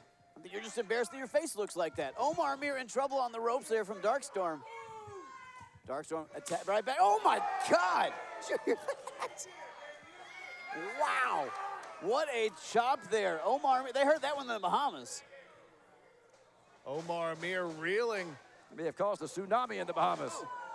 Shannon, you're not wrong, and Eric Darkstorm following up with that diving European uppercut. They heard it in Europe. Just keep saying that. No. Just keep saying I'm not wrong, because you're right about that. Huge back suplex by Eric Darkstorm. Omar Amir had no idea who he was facing here tonight, had no idea who he needed to prepare for. But as the champion, Now, guys, I have been told a side chop, that's you're doing your work. Overhead chop, that's disrespect. And Omar Amir disrespecting Darkstorm. And Omar Amir knows he's OVW heavyweight champion, knows he has that bullseye on his back, but doesn't care. This man's confidence has grown along with his accolades. Yeah. Darkstorm. And there goes Omar. Oh, right through that middle rope Come to the on. outside. Bundles attacking Darks. Referee Jay Cloyd distracted by Darkstorm and to get Bundles. That numbers game coming into play on the outside. I think Darkstorm's got something wrong with his eye. There's something in his eye. Omar Amir poked him in the eyes. What the problem was, he should have been disqualified. Oh, come on. You guys are ridiculous. You know that's not what happened. Omar Amir in trouble here now after the attack from to get Bundles on the outside. Darkstorm capitalizing on the, we're going to call it cheating because that's what they did. Well, you could call right now Eric Darkstorm the guy who looks like he's about to win this match. He's about to be a winner. And guys, let's put it this way. Darkstorm in control of the OVW heavyweight champion right now. Omar Amir in trouble if he can't fight back into this. Looks like he's trying to do just that. Well, now Eric Darkstorm, as we know. God. I was about to say, Eric Darkstorm, usually a tag team wrestler. How is he going to be able to fare when we get into the deep waters here of this singles action? But he is obviously doing just fine. I don't think there's going to be any deep waters. I think that Eric Darkstorm is about to put this one away right now. Darkstorm being backed up by the referee. And again to get Bundles on the outside, choking Omar Amir. The referee distracted with Darkstorm. Come on. Jay Cloyd busy admonishing Eric Darkstorm when he should be turned around and focusing on the match. I blame the referee. Why should he be focused? Because Deget was cheating? Is that what you're trying to say? Nope. Freaking Omar Amir in trouble here. Got the headlock from Eric Darkstorm, trying to choke the life out of the champion, trying to cut off those air passages. You can't breathe, you can't fight. Looks like Omar's taking a nap. He's sleeping on the job. Omar trying to will himself back into this, trying to thrive off the energy of these fans who are willing him on. It looks like he's getting him up to his knee. He's got that billion-dollar dream locked in. Is Omar Amir going to be able to get him out of it? Don't think so. Omar Amir too sleepy after being in that billion-dollar dream as long as he was. Those cobwebs are thick. You see Darkstorm's confidence growing as this match goes on. You got to think he believes this match favors him as it rolls on with the numbers advantage with to get Bundles at ringside. It's worked out so far for the Dark Clouds. Oh, God, that arm. You guys, if you remember, that's the maneuver Darkstorm used to injure Cal Hero just months ago. And guys, this is the team that injured Cal Hero, that fought Bankroll, put him through table after table after table, threw a fireball in Dustin Jackson's face. What will they do to get a shot at the OVW heavyweight champion? They'll do whatever it takes, anything that it takes. You have to admit it was an improvement on the face of Dustin Jackson after that fireball. Why are you the way you are? Why does Dustin Jackson look the way he Where's does? your He's got damage? so many Hey, questions. Dustin Jackson's extra crispy after that one. Oh, God. Get Bundles. Look out here. Oh, can't do anything about that. Darkstorm chest first in that turnbuckle, and Omar following up with a big splash. Oh, come on. Again, to get Bundles at ringside, pulling down Omar. Referee Jay Cloyd checking on Darkstorm, causing a distraction, allowing to get some cheap shots in. Seems like everywhere that Omar goes, he has a dark cloud hovering over him. Huh? That is come on. brilliant wordplay. To get Bundles. Talking some smack to the fans here at ringside while Darkstorm still working over Omar Amir in this matchup. Back to that billion-dollar dream sunk in. Omar Amir going nighty-night. Guys, Omar might be in trouble here. The OVW heavyweight champion might be in trouble here. He can't fight back into this. Oh, hold on. Nobody home for that clothesline. Again, Darkstorm capitalizing. Uh-oh, this could be it for Omar right here. Yeah! Oh, beautiful counter into a TKO for Darkstorm. That's it. What a win for Eric. Oh, no. 2 3/4 nearly had it. You can see he is shocked. I think 2 3/4 of this arena agree with you. So close there. Omar Amir somehow kicked out at 2.9. What a huge opening there for Eric Darkstorm. Almost became the #1 contender, you got to think. What a slow count. Omar Amir in trouble here, guys. Champion reeling. Darkstorm's got to smell the blood in the water. You got to think he's only just moments away from putting this away. All it takes is 3 seconds for everything to change, and Darkstorm might be closing in on those 3 seconds. It's been a long time since I've seen anybody manhandle Omar the way that Eric Darkstorm has done in this match. Maybe the first time I've ever seen something like this be done to Omar. You're not wrong, and Darkstorm cutting off that blood supply of Omar Amir right now. He might be seeing dark clouds in his vision. That's the last thing Omar needs. Oh, no. Omar somehow able to power through and hit that Samoan drop. Darkstorm feeling all of that. But Omar just took so much pain, can't even capitalize. Is that going to buy Omar Amir enough time to get back in this match? Oh, Darkstorm sent to the outside by Omar Amir. And DeGette Bundles there surveying the damage of his partner. Come on, DeGette, do something. Hold on, what the hell is Omar thinking here? Omar throwing caution to the wind and possibly himself. I don't think Omar's thinking anything. He lost his mind a long time ago. Omar tired of DeGette Bundles shenanigans, taking out both Dark Clouds. 15 feet in the air, Omar Amir made big waves on the Dark Cloud. Omar Amir taking the old adage, if you can't beat him, beat the hell out of him and try again. Omar Amir taking out DeGette Bundles, even in the playing field here. Someone the size of Omar Amir just flying out of the sky like that and landing on you, that's gonna hurt. I don't care who you are. I don't care if you're 2 men. Unbelievable athleticism by the OVW champion with the crowd firmly in his corner. Oh, big splash. Omar Amir feeling it, getting that juggernaut-like momentum and energy he's so known for, guys. Oh, another big splash in the corner. Oh, with that belly to belly. Beautiful belly to belly, but Omar Amir, guys, still not quick to get to his feet after all the damage he's taken throughout this matchup. Absolutely not. Both of these men have been through hell up to this point. And again, another big splash to the corner, but this time back of the head is going to disorient Darkstorm. Omar going up top again. Omar getting his frequent flyer miles in this matchup. Huge flying clothesline. Hold on. You see DeGette Bundles right behind him. DeGette Bundles waiting in the wings. Omar's looking to put this away, but DeGette Bundles sitting there right behind him. Oh, come on! What the hell? DeGette Bundles had enough of this matchup. Saw his friend in danger and wanted to break it up. This is ridiculous. I don't know how Eric Darkstorm's going to feel about that, though. Ladies and gentlemen, your winner of this match via disqualification, Omar Amir. You're going to wonder, did DeGette maybe overstep his boundaries by interfering in that match right there and causing Eric Darkstorm to lose the match? Omar Amir deserves everything that's happening to him, and by God, he does not look like the winner right now, does he? Darkstorm doesn't look bothered right now, just like they want to bother Omar Amir. Darkstorm with that oncoming storm, putting Omar Amir through the mat. I don't think they're finished yet. Oh, come on, what the? Well, maybe they are. I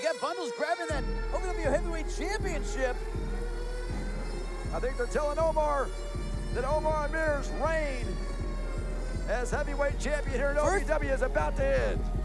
First, Jack Vaughn attacking Omar Amir from behind on Thursday. Now Dark Cloud. So many people want to step up and challenge the champion. Omar Amir's got to keep his head on the swivel, eyes in the back of his head. Looks like everybody wants a piece of the champion. Well, he needs to keep his head in the neck brace right now because he was laid out. He might need some medical attention after what the Dark Clouds have done to him here tonight. That's right, Eric Darkstorm up there trying on the heavyweight title. Looks pretty good on him. I think it's only a matter of time before that title maybe goes around the waist of Eric Darkstorm. Omar Amir, relatively new OVW heavyweight champion. Dark Clouds happy to rain on Omar's parade. Guys, a heck of a matchup, but one hell of an ending. DeGette Bundles interfering in the disqualification. But you know what? We do have another match coming up tonight. We're talking about a six-man ladder match for that OVW Country Boy Brewing Kentucky Heavyweight Championship. And Shannon, this might be your favorite part of the show because Jesse Goddard, Mr. Spectacular, waiting backstage to tell us all about his thoughts on tonight's main event. The place, baby. With me is one of 6 men who will be in the ladder match for the Country Boy Brewing Kentucky Heavyweight Championship match tonight. Mr. Spectacular, Jesse Goddard. Yeah, well, as excited as I am tonight, because I'm going to be the one coming home with the Kentucky Championship, as we both know. That's all I really care about. I'm sure you're wondering what the deal is here. Well, I got an extension on my taxes, and I actually had to pay my taxes. My neck hurts, but don't worry, Tony's out there with me. We're both on the same page, and I know he's got my back. So I won't have to go all the way up there at the top of the ladder, I wouldn't think, tonight to win the championship. Oh, no. Tony's my best friend. We have an understanding. So don't worry, I've got it all figured out. That title's coming home with me. Excuse me. Excuse me. Tony! See you later, Jesse. Tony! We'll see how he does in tonight's ladder match. Jesse's in a lot of pain. You realize that? He's got that neck injury. I would think that Tony Gunn would do the right thing, climb the ladder, get the title and then give it to Mr. Spectacular. That's the right thing to do. I figured you'd be in pain because he said Tony was his best friend and not you, but that's okay. You know what, folks? We're not talking about best friends tonight. We're not talking about the Kentucky Heavyweight Championship just yet. We got to talk about the OVW Tag Team Championship because it is up next. And you know what? I think Bankroll's backstage right now to tell us all about it. Cash, tonight is our night. The last 2 weeks, Turbo tries to bash you over the head with a belt. He bashes me over the head with the championship belt. But tonight, we're going to get our hands on them, and we're going to take those tag team championships back to where they belong. Make no mistake about it, Big Money. You can play them belts like instruments all you want. You can sing whatever tune you want, wear any pretty sunglasses you want, M-Walkers. But what's going to happen is this. We are walking out, Independent Rage, OVW Tag Team Champions, and there's nothing that either one of you two jokers can do about it. Big guys, out. Cash is king.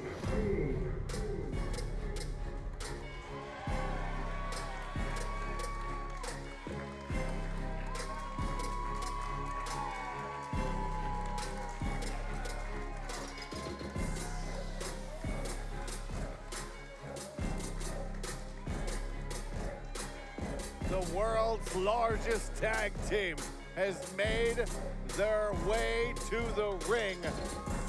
Tonight, they try to become three-time, that's right, three-time OVW Tag Team Champions.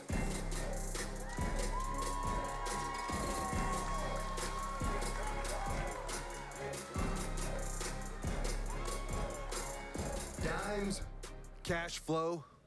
For 2 weeks, the Outrunners have beat your ass. And for 2 weeks, you keep coming back for more. More from the champs. Well, tonight, after you face the Outrunners, you're not gonna be bankroll, you're gonna be bankrupt. Tell them, Turb. Idiots, whoa, truth. I know you were excited, just as excited as I was when we went into wardrobe and we saw Dime's measurements and that the Outrunners had 1 inch bigger biceps than the biggest man in OVW. That made the Outrunners feel really good. So good luck tonight, Bankroll, when we get swole all over you boys. Yeah.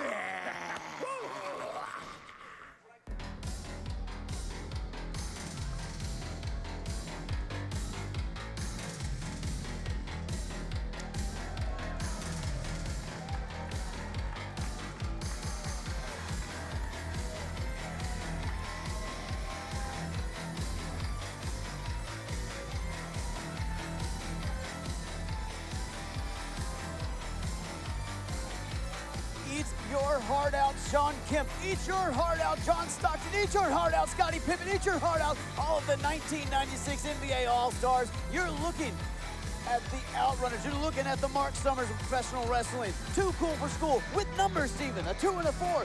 The Speedboat, Dreamboat, Hustle and Muscle, Too Legit to Quit, the Colossus of Cuts, the Outrunners. Tell the truth, you had to Google all those basketball players there on the NBA All-Star team, NBA Dream Team. I had NBA Jam. The following contest scheduled for one fall is for the OVW Tag Team Championship. Introducing first, the challengers, the team of Big Money Dimes and Cash Flow. They are Bankroll!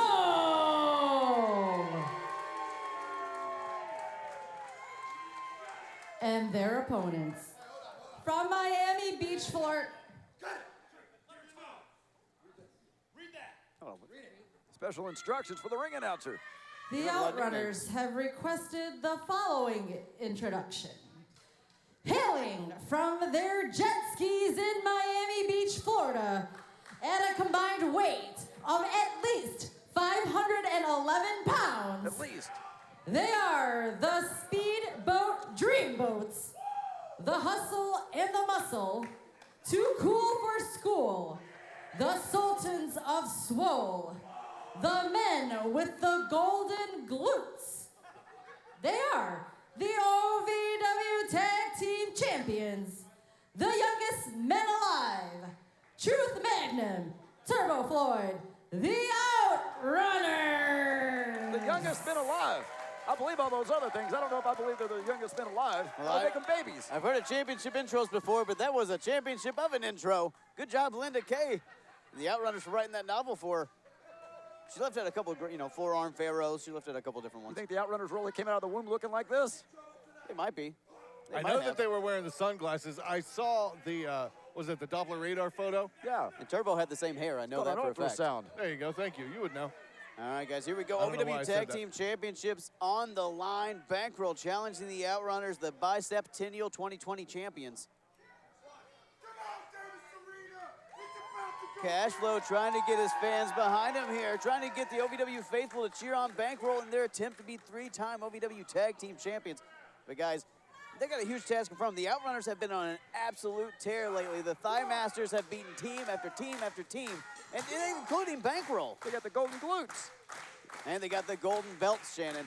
The Outrunners know what it like. They might be funny. They might be really enjoyable to watch, but they also know what it takes to get to the top of the ladder. Hence the reason they're OVW Tag Team Champions. Bankroll cannot take Turbo Floyd and Truth Magnum Well, left. we're going to see later on tonight who can get to the top of the ladder for the Country Boy Brewing Kentucky Heavyweight Championship. I can't wait to see Mr. Spectacular win yet another title here in OVW. Shannon, there's real possibility tonight. Morgan and Morgan Summer Tour rolling on here tonight at the Independence Rage pay-per-view. And guys, Dimes in there against Truth Magnum. And remember the instant classic they had just this last week on OVW TV. Look at Dimes. Tossing Truth to the outside shades of this last week on Thursday. I think this one's going to be an instant classic before it's over here, but right now, Bankroll is looking good. Bankroll not lacking on confidence, not lacking on talent. Two former OVW heavyweight champions in Dimes and Cashflow. It's unbelievable. Someone the size of Dimes has that kind of speed. But speaking of size, hold on. A little bit of a stalemate here, a little bit of a standoff. And Turbo getting tagged in. God's excuse for tank tops. Turbo Floyd getting tagged in. I didn't think we could get a bigger man in the ring than Dimes, but we got Cashflow in there right now. Cashflow, an absolute mastodon of a man. So much strength, pound for pound. But Turbo Floyd might be one of the most powerful men we've ever seen come through the hallowed halls of Davis Arena. I mean, who can back down Cash into a corner like that? Well, who can overpower Cash? I'll tell you that Turbo Floyd's on the right side of the corner if you're in a corner with Cashflow. You don't want to be backed up against the corner with Cashflow. They're opening up those chops on you. Okay, Cashflow backing up Turbo whether he likes it or not. Guys, you gotta appreciate the Outrunners, understanding the assignment, as the kids would say, wearing the red, white, and blue tonight for Independence Rage. We're gonna let freedom rage tonight here in part of the Morgan & Morgan Summer Tour. And folks, make sure you follow us on Twitter, Facebook, and Instagram so you can stay up to date on all the Summer Tour dates. We got so much coming up. We're gonna be at Third Term Brewing here in the middle of July. We're gonna be at Our Lady of Perpetual Hops. We're gonna be doing summer fairs all over Kentucky. Make sure you're staying up to date. when we're doing that, are we going to have new tag team champions when we hit the road? Looks like we might here tonight. Turbo Floyd in huge trouble. Steve, you're right. I think Bankroll would love to add the OVW Tag Team Championships to their gear bag for this Morgan & Morgan Summer Tour. They're used to it. It would be their third reign as champions. Hold on. Look at this. Look at this teamwork. Double team maneuver. Yeah, beautiful teamwork, Shane. You're absolutely right. Bankroll. They're former tag team champions for a reason. That was a big leg drop. How tall is Doms again? 7'6", 7'7"? He's 7'12", actually. He keeps growing. Well, that protein powder will do that to you. Flintstones vitamins. I've heard he's so big, they're considering 7'13". I think that's his hat size. Outrunners wanting to kind of recoup here, wanting to recollect. The strategy not quite working. Thought they'd come out with some pomp and circumstance and pull up a quick win, but Bankroll get them a run for their money here, pun intended. There we go.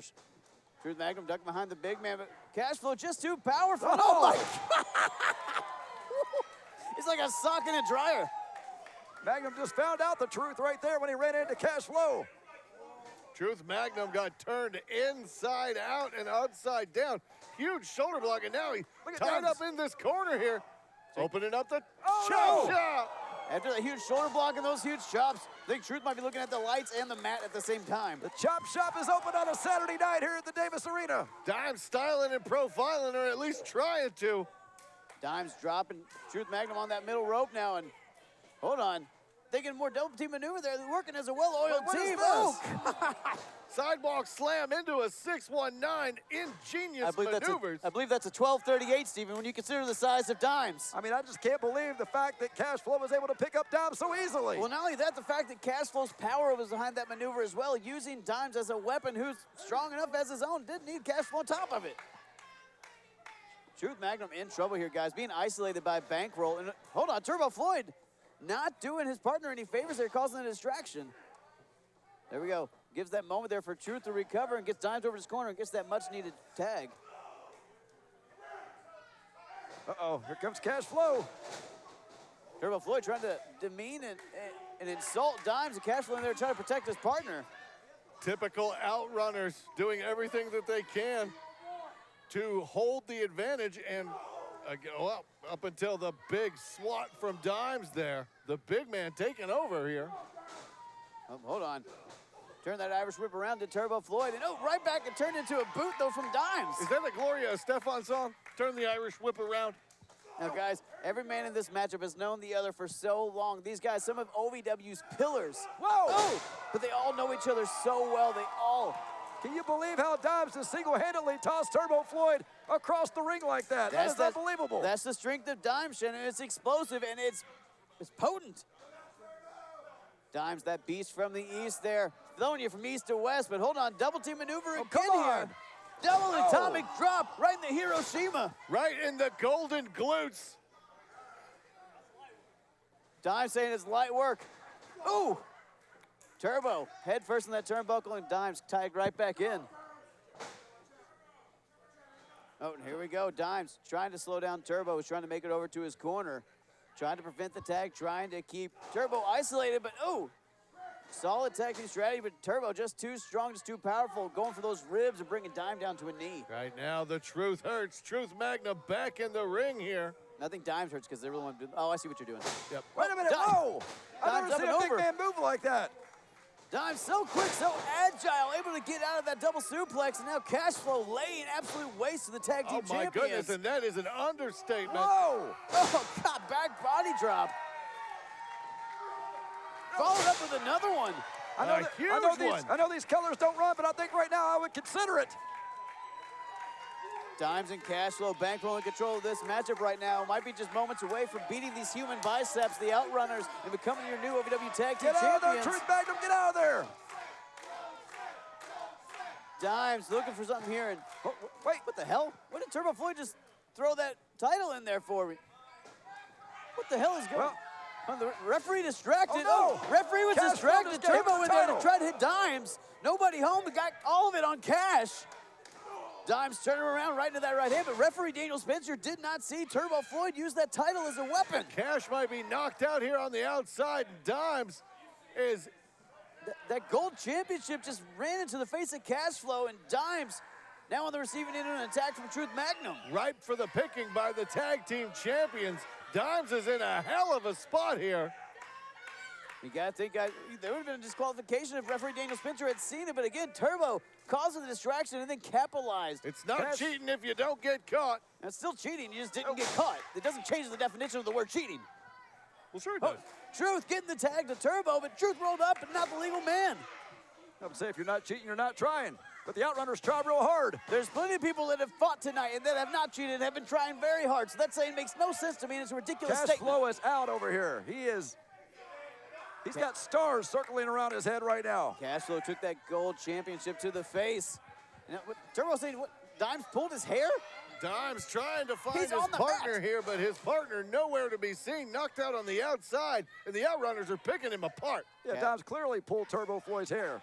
He hardly has any left up come on. He pulled it all out is what he did. Truth Magnum choking Dimes on the middle rope while Turbo distracts the referee, and Cashflow is still trying to get his gears in order here at ringside after that hit to the face with the title. Oh, you see Dimes here on the outside starting to stir a little bit, starting to get back maybe to his feet soon.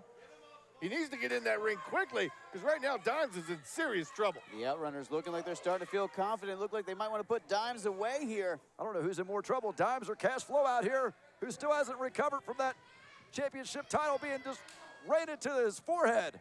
I mean, regardless of who's in more trouble right now, the Outrunners looking to sew this up and continue their reign as champions. Dimes showing that heart. You saw him again reaching for his corner, then realizing no one's there. Just first right into that turnbuckle. Good thing we've got our insurance up to date. This could be it right here. Enough trying to hold on to those titles, but Dimes up at 2. This crowd trying to will on Cashflow, who's still. You see him there in the corner, pulling himself up. Oh, look at that devilish grin on his face, doing everything that he can to get back up there. Cashflow pulling himself back up to the apron here after that vicious championship shot to the face, but Dimes now trying to fight it back against both the Outrunners. The men who time forgot, reeling now as Dimes is finding something somewhere deep inside. I mean, Dimes is the size of the Outrunners put together, so I think Dimes will be just fine. Dimes got more heart than can fit in the building, but might not be enough. Snapmare there from Truth, followed up by that elbow drop. Cashflow looks like has finally recovered. He's back up in the corner. The guy's Dimes has been isolated so long, he's taken so much damage, couldn't even get to his corner. Oh! And how much energy is Cashflow going to have left? How much is he going to have left in the tank after getting railed with that tag team championship? Outrunners going for the pin, 2 count again. What are the Outrunners going to have to do to put Bankroll away? Again, referee Daniel Spencer distracted again. Tension's running high in here. Well, the double team there from the Outrunners who trying to put Dimes away. He's been in the ring so long at this point. Now Truth Magnum seemingly rubbing it in to Cashflow that they are on top, and they will continue on as OVW Tag Team Champions. Hold on, Truth Magnum saying this is for you. Oh! Called Cashflow stupid, but I bet Truth Magnum feeling stupid after that. Dimes desperately trying to get to his corner, crawling over Turbo, though, cutting him off at the pass. Dimes literally diving, but can't get there. Almost had it even with that 108-inch wingspan, somehow still not able to get the Cashflow just tag. taking out Truth Magnum, now taking out Turbo. Cash is fighting back in the corner. He hasn't even gotten into the ring. Dimes desperately trying to crawl over there. Can't even make it. Dimes reaching out. Cashflow reaching out, trying to get that tag. Both Outrunners. Both Outrunners sit across the ring with those massive tree trunk-like legs of Dimes, but can he get to Cashflow? And he does. Cashflow win. The tag is made to the proprietor of the Chop Shop cleaning house. Cashflow looks like he is shaking off that championship shot to the face, and now taking some shots at Outrunner. Scoop slam, and you gotta think there's a chop on the way, proprietor of the Chop Shop. Oh! I think now is the time to live up to your name and run. Be an Outrunner. Oh, Cashflow is running right into the Outrunners. Outrunner in each corner, both of them speared for their troubles. Now a double noggin knocker. Cashflow calling for it. Classic meeting of the minds. I think I saw some blonde hair pop, or some of the blonde dye pop out of Turbo's head there. Cashflow calling for it. He thinks that's it. You say dye? That's as natural as could be. Look out! Oh, yeah, the thud. Cashflow opening up on the OVW Tag Team Champions. And you see the Outrunners begging off. They don't want anything to do with the big man. Bankroll might be zeroing in on their third OVW Tag Team Championship reign here. I think they just made the big man mad. You don't want to do that. Cashflow backing down Truth Magnum here. Oh, another double team like we've seen throughout this entire matchup. Outrunners utilizing any advantage they have. Brilliant strategery by the Tag Team Champions. Guys, hold on. They're ignoring the referee. Whoa. The referee is telling them they got to break this up. They might be trying to get DQ'd here. They might be trying to get this thing thrown out so they don't have to defend these titles. Well, hey, there are worse outcomes for the Outrunners if that were to happen. They're trying to protect those titles. Look at the referee telling them, guys, I don't think they care. Again, this is the smartest tag team that I have ever Hold on, seen. Turbo the and Outrunners Truth here. doubling down on this, bringing those championships. Are they looking to use those as a weapon again? I think that's about to happen. I don't think they're going to try the belts on. They're doing it on purpose. They're trying to get Daniel Spencer to disqualify them. They're literally pushing him. Literally pushing him. They know.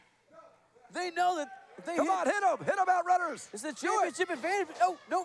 Neither belt landed. Oh, huge cross body from Dimes. Takes out both the champions. Hold on. Cashflow saying that's not it. He's going up. Cashflow going to the top of the skyscraper. Oh, no. Turbo's one. You need to get out of the way. Dimes is going up, too. The biggest man in wrestling to the top. A double splash. Double frog splash. Do we have new champions? No! They did it! Bankroll did it! Bankroll did it! Bankroll is the new OVW Tag Team Champions for the third time! And new OVW Tag Team Champions, Bankroll! I can't believe it. Outrunners were doing anything they could to get disqualified, but the referee refused to throw the match out, and now we got new OVW Tag Team Champions. You're right, Shane. The Outrunners tried to treat. They tried to be nefarious, but it doesn't matter because Bankroll found a way to reclaim those OVW Tag Team Championships for the third time. Cashflow, Dimes, your new OVW Tag Team Champions. That's right, ladies and gentlemen. After a hellacious war, they have outlasted the Outrunners, and they are standing tall. As Brian said, your three-time OVW Tag Team Champions. Cashflow, Big Money, Dimes, Bankroll stands tall once again. Folks, what an incredible matchup for the OVW Tag Team Championships. And what an incredible night this has been completely. This is the Morgan Summer Tour Independence Rage pay-per-view. And folks, it's not over yet. We still have that six-man ladder match for the OVW Country Boy Brewing Kentucky Heavyweight Championship coming up.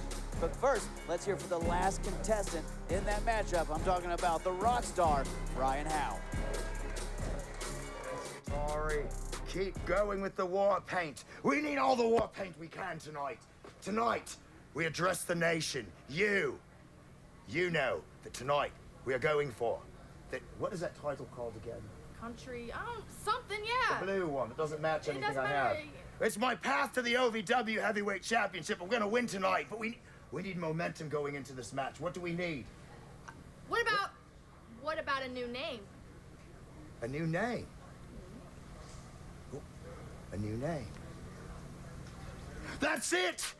Tonight, I graduate to the three-name rock legend status. Tonight, I'm introduced and I win as Ryan Von Rocket. Good night! Good night. Okay, so, Ryan Von Rocket, it's beautiful, genius, can't believe it. Way to go, Rockstar. Ryan Von Rocket. The man is an absolute maniac, but he might also be a genius, and by the end of the night, he might be the Country Boy Brewing Kentucky Heavyweight Champion. But that is later tonight in our main event. We have so much more to go before we get there, and I think there's only one lady who can tell him. Linda, my ma'am, tell him who's fighting. You've got it. The following contest, scheduled for one fall, is a non-title match. Introducing first, from the Derby City, Big Zo! It's Zo time.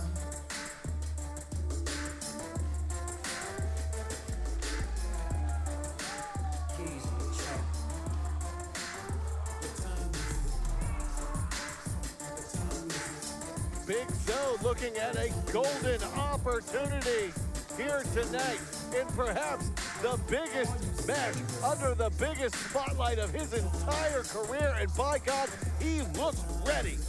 Big Zo coming out here earlier, staking his claim as the heart of OVW. Been here since 2016, putting in the work.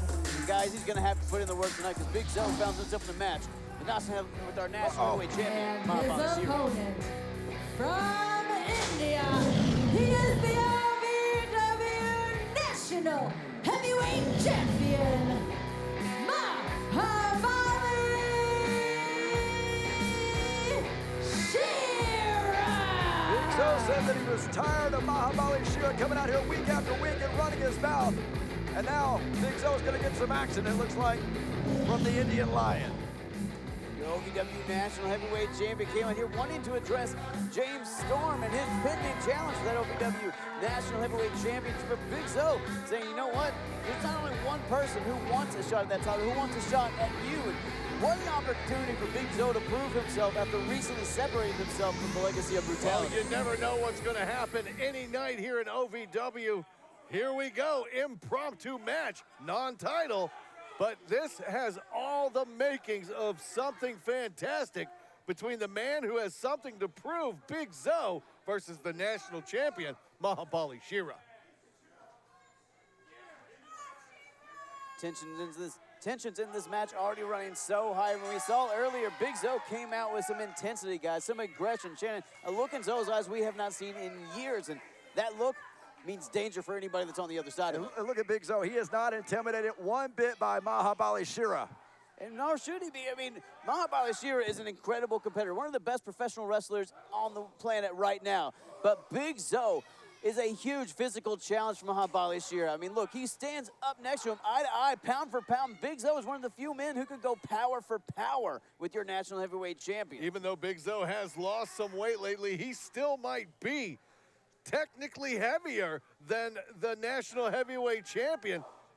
And Steve, you mentioned his power, though, and you mentioned him losing weight. But the thing is with Big Zo, his size is deceptive. So powerful, so agile, so fast. This is a lion versus a rhino right now. The armbands are off. The armbands are off. Big Zo means business now. Big Zo's looking for a fight. Shera might be getting the horns. We're going to find out. Big Zo, Shera, test his strength here. This collar and elbow tie-up starting out, and neither man giving an inch. Going around the world locked right up now. here, yeah. Locked up and can't get untangled. You got to give it to Zo. Not intimidated, not backing down. I would say it's an unstoppable force versus an immovable object, but it's an unstoppable, immovable object versus an unstoppable, immovable object. Big Zo, that side headlock right now. One of the most powerful side headlocks in OVW, I'd bargain to guess. But Mahabali Shera, not a man to back down from a challenge regardless of the size, regardless of the power. A fighting champion, if we've known one. Mahabali Shera taking on any and all challengers. Look at Shera. Shera trying to power out of this, and he might just do it. Right into a headlock of his own here. Guys, very much a standoff right now. Two guys with explosive power, with that get-it-done attitude, but neither one wanting to jump straight into this and make a mistake.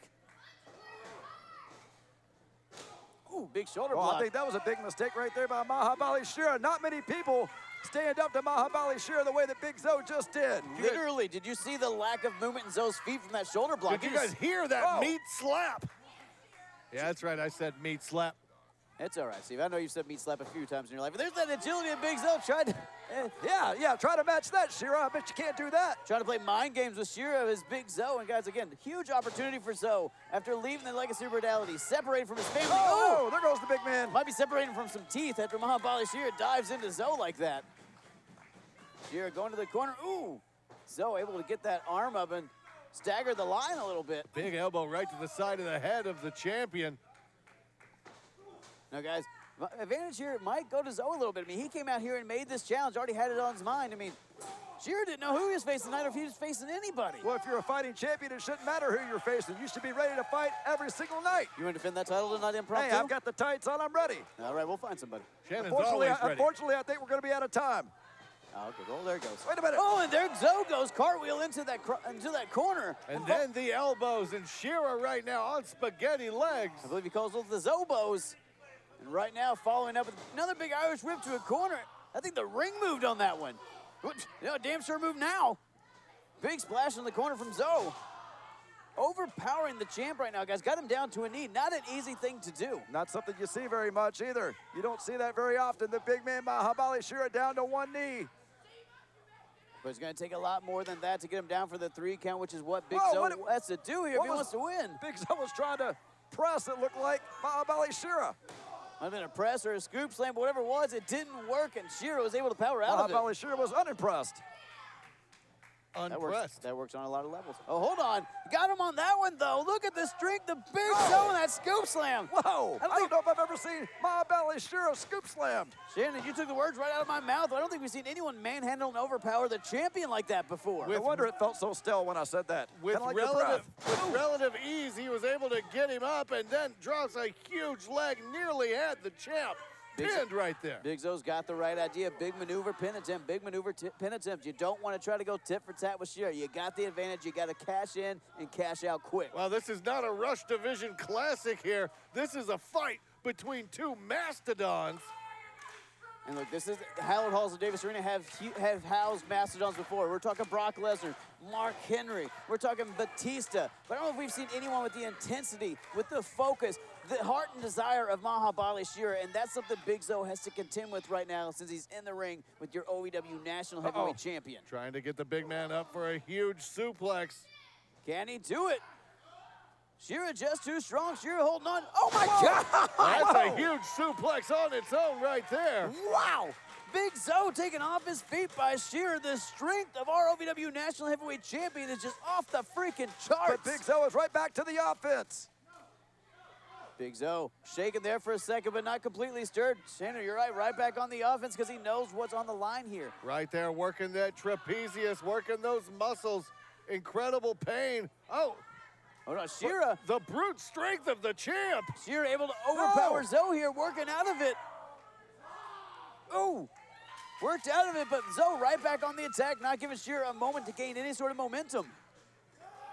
Big Zo just trying fist after fist. Oh, Shira. Another huge clothesline by Mahabali. Shira has Zo reeling. Got the big man up and down with a huge slam. Right Shira, back on the look attack. at it. Oh my God, I can't believe that just happened. I think the ring just broke in half. Big Zo almost put through the damn match. Shira with the win, but Your wow. winner of this match, Mahabali Shira. Mahabali Shira picking up the win, but the real winner is these fans seeing these two monster of men going at it one-on-one. James Storm had to have been watching that, guys. You got to think he's shaking in his cowboy boots, seeing how Mahabali Shira just ran through a juggernaut of a man like Big Zo. Oh, come on, do you really think the cowboy James Storm is worried about Mahabali Shira? We're talking about a guy who knows Shira inside and out, knows all of Shira's weaknesses. Cowboy James Storm, I can assure you, is not intimidated, is not worried about Mahabali Shira. Jen, you might be wrong. I think you are wrong. Mahabali Shira, a man you should be afraid of, a man you should be intimidated by, your OVW National Heavyweight Champion, and very good reason. But let's talk about being afraid. Let's talk about being intimidated. Let's talk about the demon magnate, Amon. You guys, over the last several weeks, we've seen Amon not just possess the good Reverend Ronnie Roberts, not just possess Damone Solovino and create his new Devil's Advocate, but mind games with Crixus, making him blind, making him foam at the mouth. I mean, guys, it's reached such a fever pitch. This has gone on for months, and finally it's come to a head. Amon has gone to Crixus, Crixus to Amon, and now Crixus going to Amon's his home, I would almost say his residence, but where the most carnage comes from in Amon's world is coming here tonight. That's right. We saw Amon fight Crixus in his home turf in that underground fight club, but tonight we are going to see Crixus and Luscious Lawrence enter the Hell House of Amon. The Hell House of Horrors is coming up next. We have no idea what's going to happen, so we can't even prepare you or ourselves, folks. Crixus and Amon coming up next on location at the Hell House of Horrors.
hell? Amon and Crixus, DeMonzo Levino and the Reverend, they're out here ringside. How the hell did that just happen? I don't know. Who knew that Amon's pit of hell was so close to Davis Arena? There needs to be some sort of restraining order. What just happened? What did we just see? I mean, we knew Amon's capable of incredible but terrible things, and just use portals to send Reverend Ronnie Roberts and DeMonzo Levino and Crixus out here at ringside. Where's is Luscious? getting ripped apart right now by the Bad Reverend and the Nephilim. You guys, you gotta wonder, where's Amon? Where's Luscious? Crixus now being attacked by Damone and the Dark Reverend. And oh, I'm sure Crixus wonders exactly where his partner Luscious Lawrence is. now, guys, we didn't know what to expect in this matchup, but we certainly did not expect this. That's right, it is spilled out here to the historic Davis Arena, and Crixus is in a lot of trouble. He punched him right in the foot. The Dark Reverend was trying to shove his foot, this gross, disgusting foot into the face of Crixus, but Crixus fighting out of it, but only for so long. The numbers game. Taking out the Scottish Madness here at ringside. Luscious Lawrence nowhere to be found. And these two demons doing Amon's bidding. What the hell is happening here at Davis Arena tonight? I mean, these guys just fought through a freaking portal, and now Amon, is this an official match? I think it is. The bell just rung. I think this one's underway. The Dark Reverend and DeMonzo Levino versus Crixus? I mean, what the hell is happening here? This has turned into a 2-on-1 handicap match, and Crixus is in a world of trouble right now. A match signed off on, but I have to mean Satan himself here. I mean, the Dark Reverend and DeMonzo Levino double teaming Crixus, Steve. You see, this new, I say improved, but this new Reverend here, after being possessed by Amon. Are you serious? He's not even wearing shoes. You can see the brimstone between his toes. Oh, there we go. Crixus beating the sulfur out of these two demon magnate cronies. Ooh. Crixus feeling it now. Coming out like a Scottish locomotive, taking the heads off of Damone and Reverend Ronnie Roberts. Here, Crixus now calling for Amon. Crixus in firm control on both of these people. Again, doing Amon's bidding. But how much is too much, even for the Scottish Warrior here? Oh, God! What a spine buster! You gotta think that, oh, maybe Crixus needs to go through the Reverend and Damone before he gets a crack at Amon. I think he just went through the Reverend with Damone. I call it a spine buster, but I think the Dark Reverend is the one who was busted. Crixus now showing that unparalleled strength. Wait a minute. Here comes Amon. And there's the demon. The demon magnate in here attacking Crixus from behind. We were wondering where he was. I guess coming through that same portal that led these three out to Davis Arena. Crixus wanted some of Amon, and now he's getting him, asking you shall receive. So what the hell is going on? Is this a triple threat or a 3-on-1 now? Well, that's what it looks like to me. I'm not a mathematician, but it looks like 3-on-1. I can't imagine that there's going to be any rules in a match involving Amon, especially with everyone else here involved. I don't think either of these guys want any rules. They just want to tear each other apart. But no, DeMonzo Levino and the Reverend stopping Crixus in his tracks. Crixus intercepted before he could do any more damage to Amon. Like a bunch of jackals now, this triumvirate of terror. Oh, hold on. Wait a minute. Luscious Lawrence is here with a chair. Luscious Lawrence out here to save his friend Crixus to get rid of Amon and Damone and the Reverend. Steel chair's the great equalizer. Amon standing tall over his friend here. Luscious Lawrence in there protecting Crixus as this triumvirate of terror. Looks like on the rails now trying to get out of dodge. Luscious Lawrence standing guard and Crixus trying to make it back to his feet. We're going to standoff now between these five. You saw Lawrence accompany Crixus to that Hell House of Horror and made it back here, but what is Amon doing? What is that what is Lawrence doing? What? What? I think Luscious Lawrence has turned on Crixus. Are you freaking kidding me? The King of Juice? Straight to hell to Crixus. Has the House of Luscious relocated to the Netherworld? I don't believe it. I think Luscious Lawrence Your winners has of just this joined match, the dark side. The team of DeMonzo Levino, Reverend Ronnie Roberts, and Amon. Amon's crew just got bigger. Luscious Lawrence is now with Amon and Damone. and the Reverend. God, what have we just seen? What is Luscious Florence taking over by the Dark One? I don't believe it, guys. What we just saw is the formation of what could be the greatest, the most demonic, the most unbelievable talent in all of OVW. Who could possibly stop these men from doing anything that they want to do? Unbelievable is an understatement. The King of the House of Luscious relocating the House of Luscious to the depths of hell. I can't believe what we just seen, guys. But I can't believe what we're about to see either. I'm sorry, I'm still shaken up by this, but who also has to be shaken up? Hollywood, Haley J, and Layla Gray after the last several weeks, what these women have put each other through, the links that these two have gone to. You know what? We're about to see it. Hair versus hair. Hollywood, Haley J, and Layla Gray. That is coming up next. I think Hollywood, Haley J is backstage right now. One thing that's all a piece of her mind before she comes out here and tries to take a piece of Layla Gray's hair. Oh, Layla, newbie. Tonight is the night. I get to chop your and then I'm gonna take it with me for a prize. And then after this whole thing is finally over, I'm gonna take my title back, okay? So tonight, you lose your hair. Next time I see you, you're losing your title.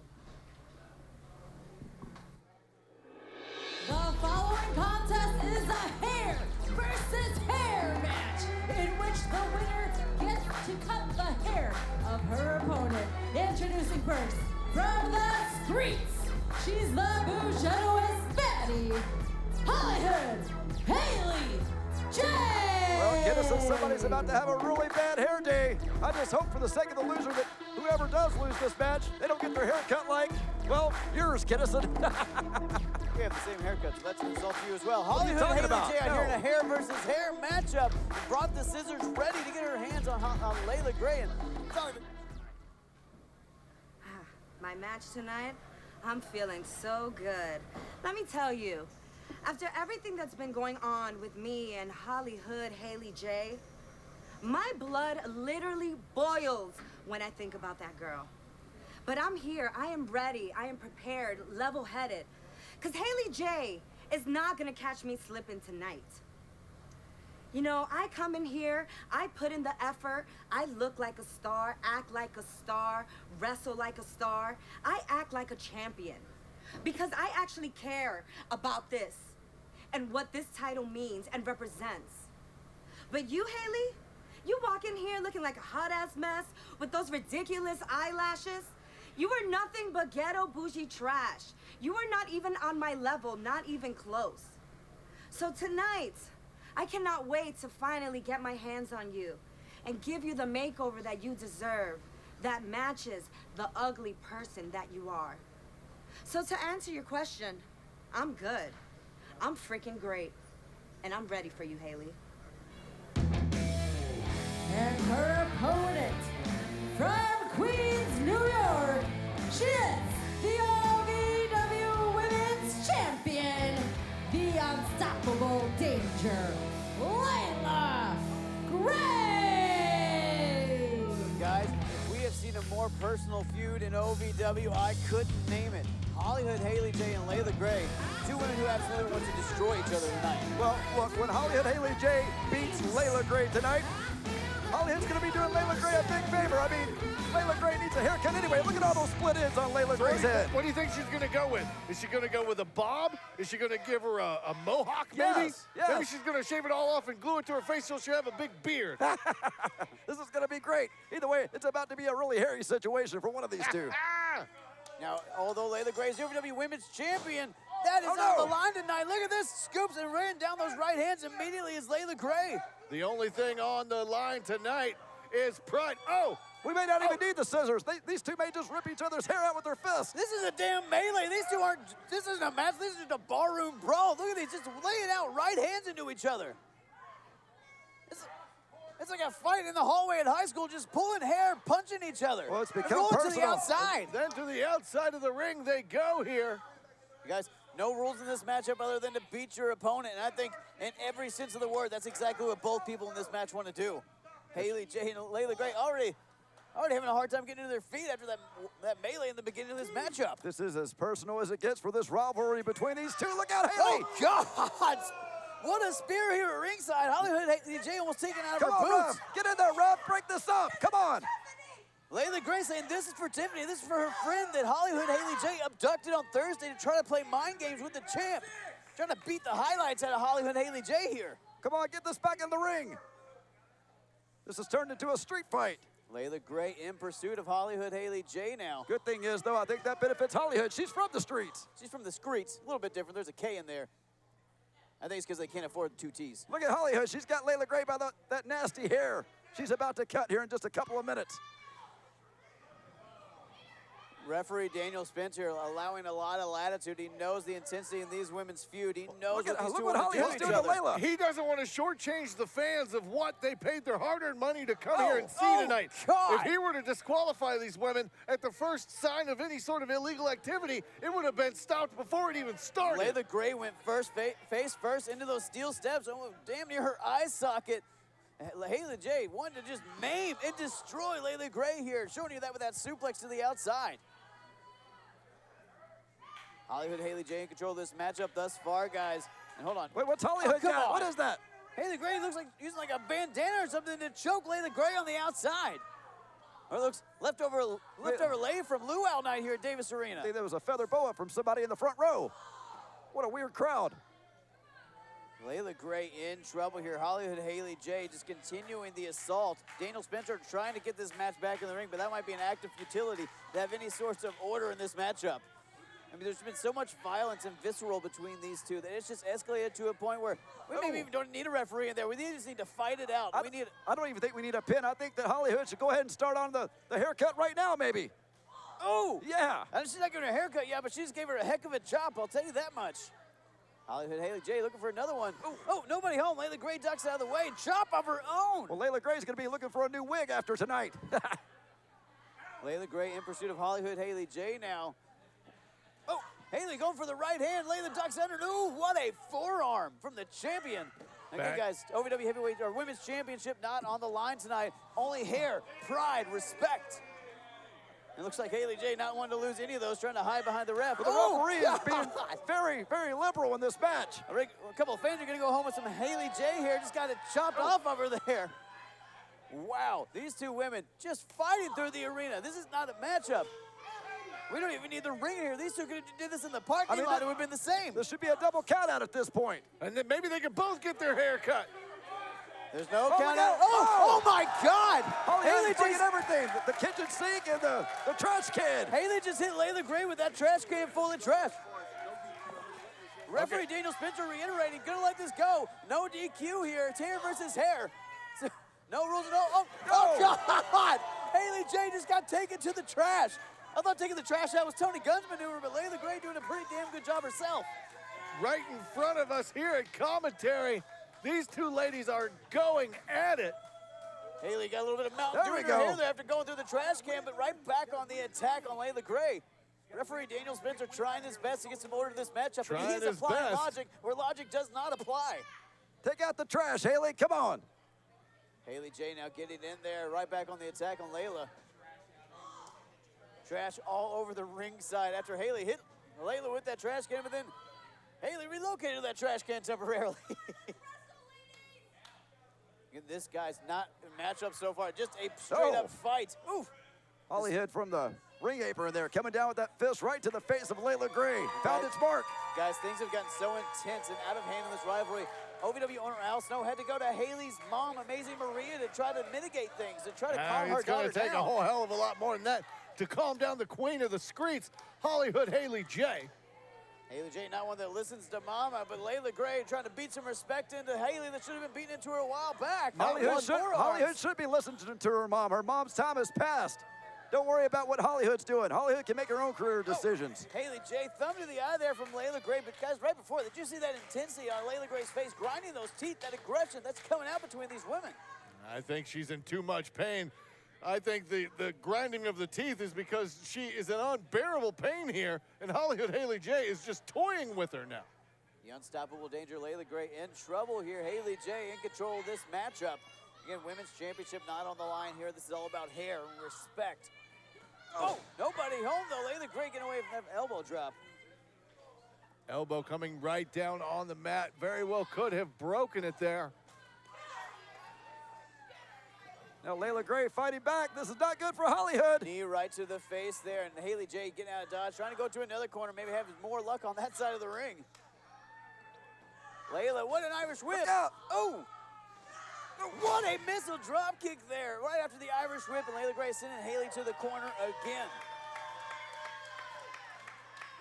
Oh, Haley J ducked under there. Oh, goes for that ripcord clothesline, but able to get out of it is Layla Gray, your women's champion. Hold on. Oh no! DDT! DDT got Haley on spaghetti legs. I think Hollywood may be out. 2. No!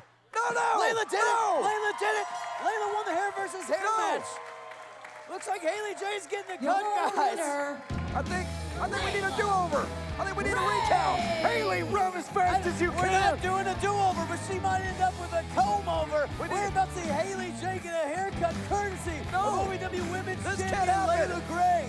I demand a recount. Are you sure that was 3? Run, Hollywood, run! Shannon, that was 3, and that's your OVW Women's Champion. Her match to and be that's Hollywood mentioned. Haley J. Haley About to J get a must haircut. now get I think her Haley needs to hair run cut. back to the streets. Get out of here. Haley J coming to, realizing what just happened, realizing what she has to own up to now. Layla Gray with those dangerous scissors in her hand. Get out of there, Hollywood, go! Haley J spent weeks playing games and trying to mess with Layla Gray, even attacking Tiffany Nieves on this last episode of OVW TV, but now it is time to pay the piper. It is time to pay the barber. I don't think anybody ever shook on it. I don't think. Hollywood Haley J trying to wrap herself around the referee, trying to talk her way out of this. Get out of there, Hollywood! I think this is the only time I've ever heard Haley J say, please. I think this is, we need a 2 out of 3 falls. It's obvious that the fans do not want to see a There we go, haircut get here. out of there, Hollywood, there we go. Yeah, Hollywood is out of here. Hollywood Haley J trying to get out of dodge, trying to prevent herself from getting her haircut. It looks like Layla Gray's in hot pursuit of the women's champion. Well, These two are fighting in the back. We need a camera back there. What's happening? We're hearing this fight continue. Here we go. Haley being drugged back out here by her hair, by Layla. Oh, back to that spine into the apron, though. Oh, come on. Here we go. Get the scissors, Hollywood. Come on. Cut Layla's hair. You signed the contract. Be a woman of your word, Haley. Come on. Are you sure that Hollywood signed it, or did Hollywood's mom sign it for her? What a coward. The yellow-haired coward. Wait a minute. What? Speaking of yellow hair, Amazing Maria. What is Hollywood's mom doing out here? Hollywood Haley J's mom, Amazing Maria, OVW producer, Come OVW on. legend, bringing Haley out here. There's no way to treat your daughter. This is child abuse. Hey, you need to teach your kid. They got to back up what they say, Shannon. You need to push her mom down. She doesn't even need to be out here. She's out of here. Haley, oh, no! Haley right around into the pole. Haley J, a victim to the pole there at ringside. I think she might have knocked herself out cold. Steve, I think you might be right. Haley can't even stand on her own 2 feet. Layla Gray, though, sees the opportunity in front of her, and I think Haley is out. She might be taking her to the barber shop here. Oh, come on. Layla Gray looks like she's winding up here. Referee giving the official scissors.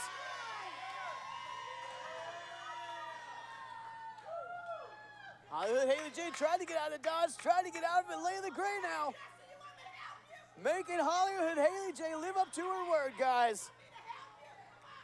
No. She's gonna do it. Hollywood's been growing that hair out for years. Layla Gray got the scissors on the hair. Look at Haley J's hair has been cut. The war trophy for Layla Gray, tossing the hair in the ring. This is terrible. Haley J, well, hold on. What the hell is the royal family doing out here? Where were they? They should have been out here a long time ago. What the hell are they doing? I hope she cuts Tony Bizzo's ridiculous hair. They can't cut Dr. Ricky Jones' hair. He got his hair cut a long time ago. I don't think it ever grew back. Come on. I think these fans wanted to see more haircut, but now the royal family. Oh, no. What? A low blow to the little Bizzos. Right in the bozos. Well, Ricky Jones getting in Layla Gray's face now. can't talk to the women's champion like that, Ricky. You just can't. I'll give you the, hold on. Oh, Apex Intellectual getting knee DT. Ricky Jones took a knee to the face. Meanwhile, Hollywood is escaping. Hey, Ricky Jones might be the Apex Intellectual, but I bet that knee DT smarted. Layla Gray beating Haley J in this hair versus hair match. Getting a pound of hair for retribution after the last several weeks, guys. Hair today, gone tomorrow. The This is whole terrible. royal family laid out by one woman. That one woman, your OVW Women's Champion, standing tall. The unstoppable danger, Layla Gray.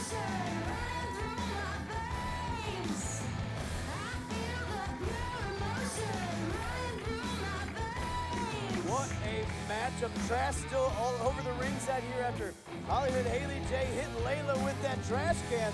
But guys, what a matchup. We just saw hair versus hair. And then Ricky Jones getting dropped like a bad habit. But guys, the night's still not over. I can't believe this. Hollywood Haley J is going to have to go to a really good barber to get that evened up. Layla Gray come out here and cut that beautiful blonde hair of Hollywood Haley J. So unfair. She had the world against her. Did the queen of the streets. She didn't stand a chance. Everything stacked against her. It's completely unfair. If I was Ricky, if I was Tony Bizzo, I would file an injunction. I would hire Morgan & Morgan. I would consider a suit. This was completely, it was a travesty. It's unheard of. I'm glad you mentioned Morgan & Morgan. This is Independence Rage, part of the Morgan & Morgan OVW Summer Tour, folks. It has been unpredictable from top to bottom. We saw Luscious Florence join the evil parade of Avon. We saw Luke Curtis become your new OVW Rush Division champion. We saw Bankroll become your new OVW Tag Team champion. Hey, coming up next, we're going to see Mr. Spectacular Jesse Goddard climb the ladder and become the new Country Boy Brewing Kentucky Heavyweight Championship. It is going to be spectacular. And you might be right, Jesse Goddard's huge opportunity tonight to pick up one of the few championships in OVW. He hasn't won yet, but first, he's got to go through 7-foot monster Joe Mack, through Shotgun Tony Gunn, through Goodfellow Matt Vine, through Kentucky's favorite son, Dustin Jackson, and I guess the newly dubbed Ryan Von Rocket. And as I am told, it's R-O-C-K-I-T, which makes all the sense in the world. You better get it right when you're talking about Ryan Howe. I just hope that Mr. Spectacular's neck's okay. I mean, we saw him earlier backstage with that neck injury. Hey, Hopefully he'll be able to climb that ladder. That's what happens when you pay your taxes. That's what happens every time. You break your neck every time you pay your taxes. Well, you know what, Shane? Let's not talk about who might win. Let's find out exactly who is going to win. It is main event time. 6-man ladder match for the OVW Country Boy Brewing Kentucky Heavyweight Championship. So, if I may, one last time tonight, Linda Kay, my ma'am, tell him who's fighting. The following is a 6-man ladder match for the Country Boy Brewing Kentucky Heavyweight Championship. The participant who retrieves the title and makes his way back to the mat will be declared the winner and the new Kentucky Heavyweight Champion.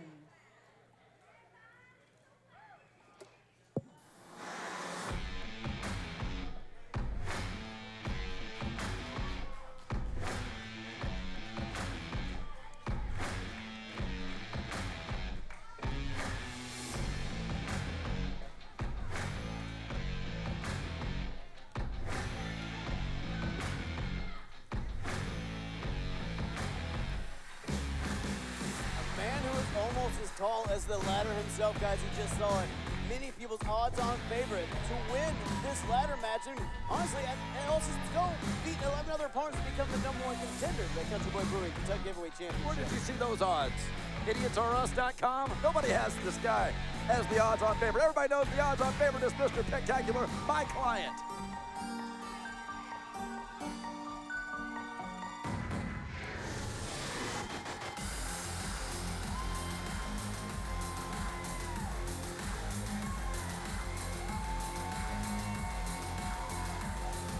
I don't know if he's an odds-on favorite, but he's a favorite here with the fans tonight. Matt Vine, the good fella, looking to stamp his place in OVW history by becoming the new Country Boy Kentucky Heavyweight Champion. Matt Vine's always a favorite in his own mind. You heard him in the back, guys. He's not letting anyone stand in his way tonight. He's got 5 other men. Can he get it done?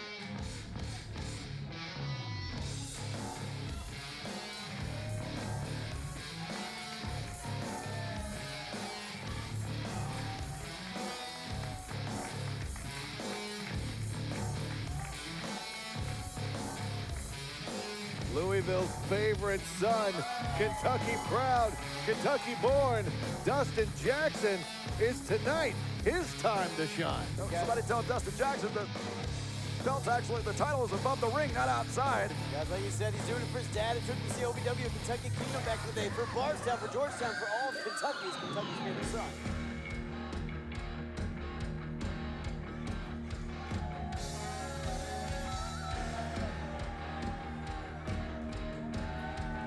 It's a short ladder. Maybe Joe Mack can use that. I think Ryan Howe and Ari just realized their plan may not work the way they thought it would. Does that ladder have an extension on it? Ryan Von Rocket sending Ari in that small ladder to the back. The OVW's rockstar out here trying to become Kentucky heavyweight champion for the first time. Wants to be the representative for Country Boy Brewing here at OVW. And Jaden, I gotta admit, I have to admit, yes, I did hear Can't Stop the Rock. And you like it, right? Oh, it's really good. I asked my wife if we could take a wedding video and make that our first speaking of which, shut up, because we're about to rock.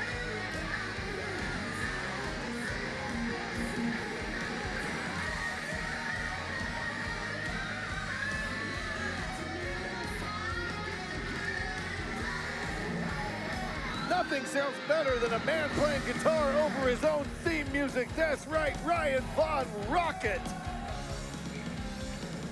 Huge opportunity for each of these men, guys. We got to think OVW's former OVW heavyweight champion Ryan Howe, Ryan Van Rocket, sees an opportunity back to that title. Shotgun Tony Gunn!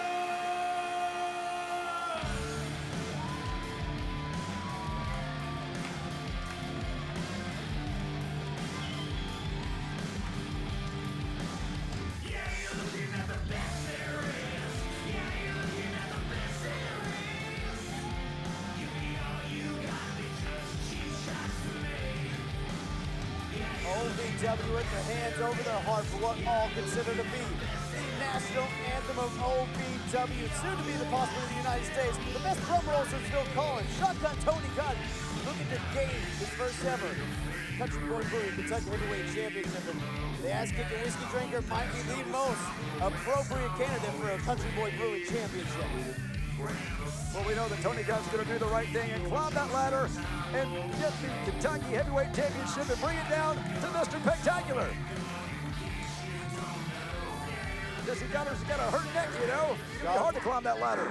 Here he comes, though. Stand up for this man. Goddard does see Gunn as his ace in the hole, but Goddard also sees himself. Why are you two sitting down when Mr. Spectacular comes out? You should be standing up. It's a different song. Oh, no. Look at Mr. Spectacular still got that hurt neck. At least his bicep's okay. Well, if he's on a roller and he's carrying a walker, I think he had a Segway accident. But if he's on a Segway, why does he need a walker? Because he's rolling. He's walking and rolling. Strutting and strolling, you see, huh? Because he's got the stroller. Oh, my God, here he goes. Look at this. Oh, he's gonna. How Oh, talented is Mr. Spectacular? that was fast. To be able to come down on a Segway, down a ramp with the walker. How's he going to climb that ladder with the Segway? Blazing speed. Don't you worry. If it He'll can be roll done, up it. If it can be done, Mr. Spectacular will pull it off. He'll use his pecs. He'll pull himself up by the pecs. I don't think that Mr. Spectacular should have to compete in this match. I think we should just go ahead and award Mr. Spectacular the Country Boy Brewing Kentucky State Championship. I think Jesse Goddard probably agrees with you, Shannon. I think Tony Gunn will do the right thing, though, right? Right? Kennison, come on. You've been agreeing with me all night. You know that Tony Gunn will do the right thing. Tony Gunn will climb that ladder. He'll get the title. He'll bring it down and present it to Mr. Spectacular. That's what a good teammate would do, right? This is not for a tag team championship. This is for a singles But championship. these guys are they're best buddies, right? Yeah, they're best buddies. Okay, Jesse Goddard does not care about Tony Gunn. He's trying to use Tony Gunn. Shannon, you know that as well as I do. Of course not. Mr. Spectacular would never do that. That's right. Looking good, champ, even with that neck brace. We saw weeks of this relationship develop between Jesse Goddard and Tony Gunn, thinking they were getting somewhere, but Goddard's tempted by championship gold, tempted by opportunity. So quick to turn his back on what he considered his friend. So Mr. Spectacular is a guy that all of Kentucky would be proud of. I mean, if Mr. Spectacular is somehow able to win this title with a broken neck, oh my hey, that's a fighting champion Is if he I've ever going to heard be of able one. to get in the ring? I mean, he's so brave coming out here tonight. Jesse's mom isn't even proud of him. Come on. Would you be talking about Jesse's mom? You get it. Her name out of your mouth. Jesse's mom has got it going on.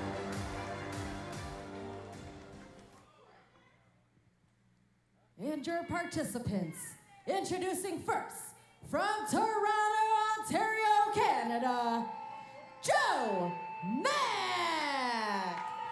Joe Mack looking to kick the poutine out of his competition here tonight. Introducing second, from Rosemont, Illinois, Goodfella, Matt Vine.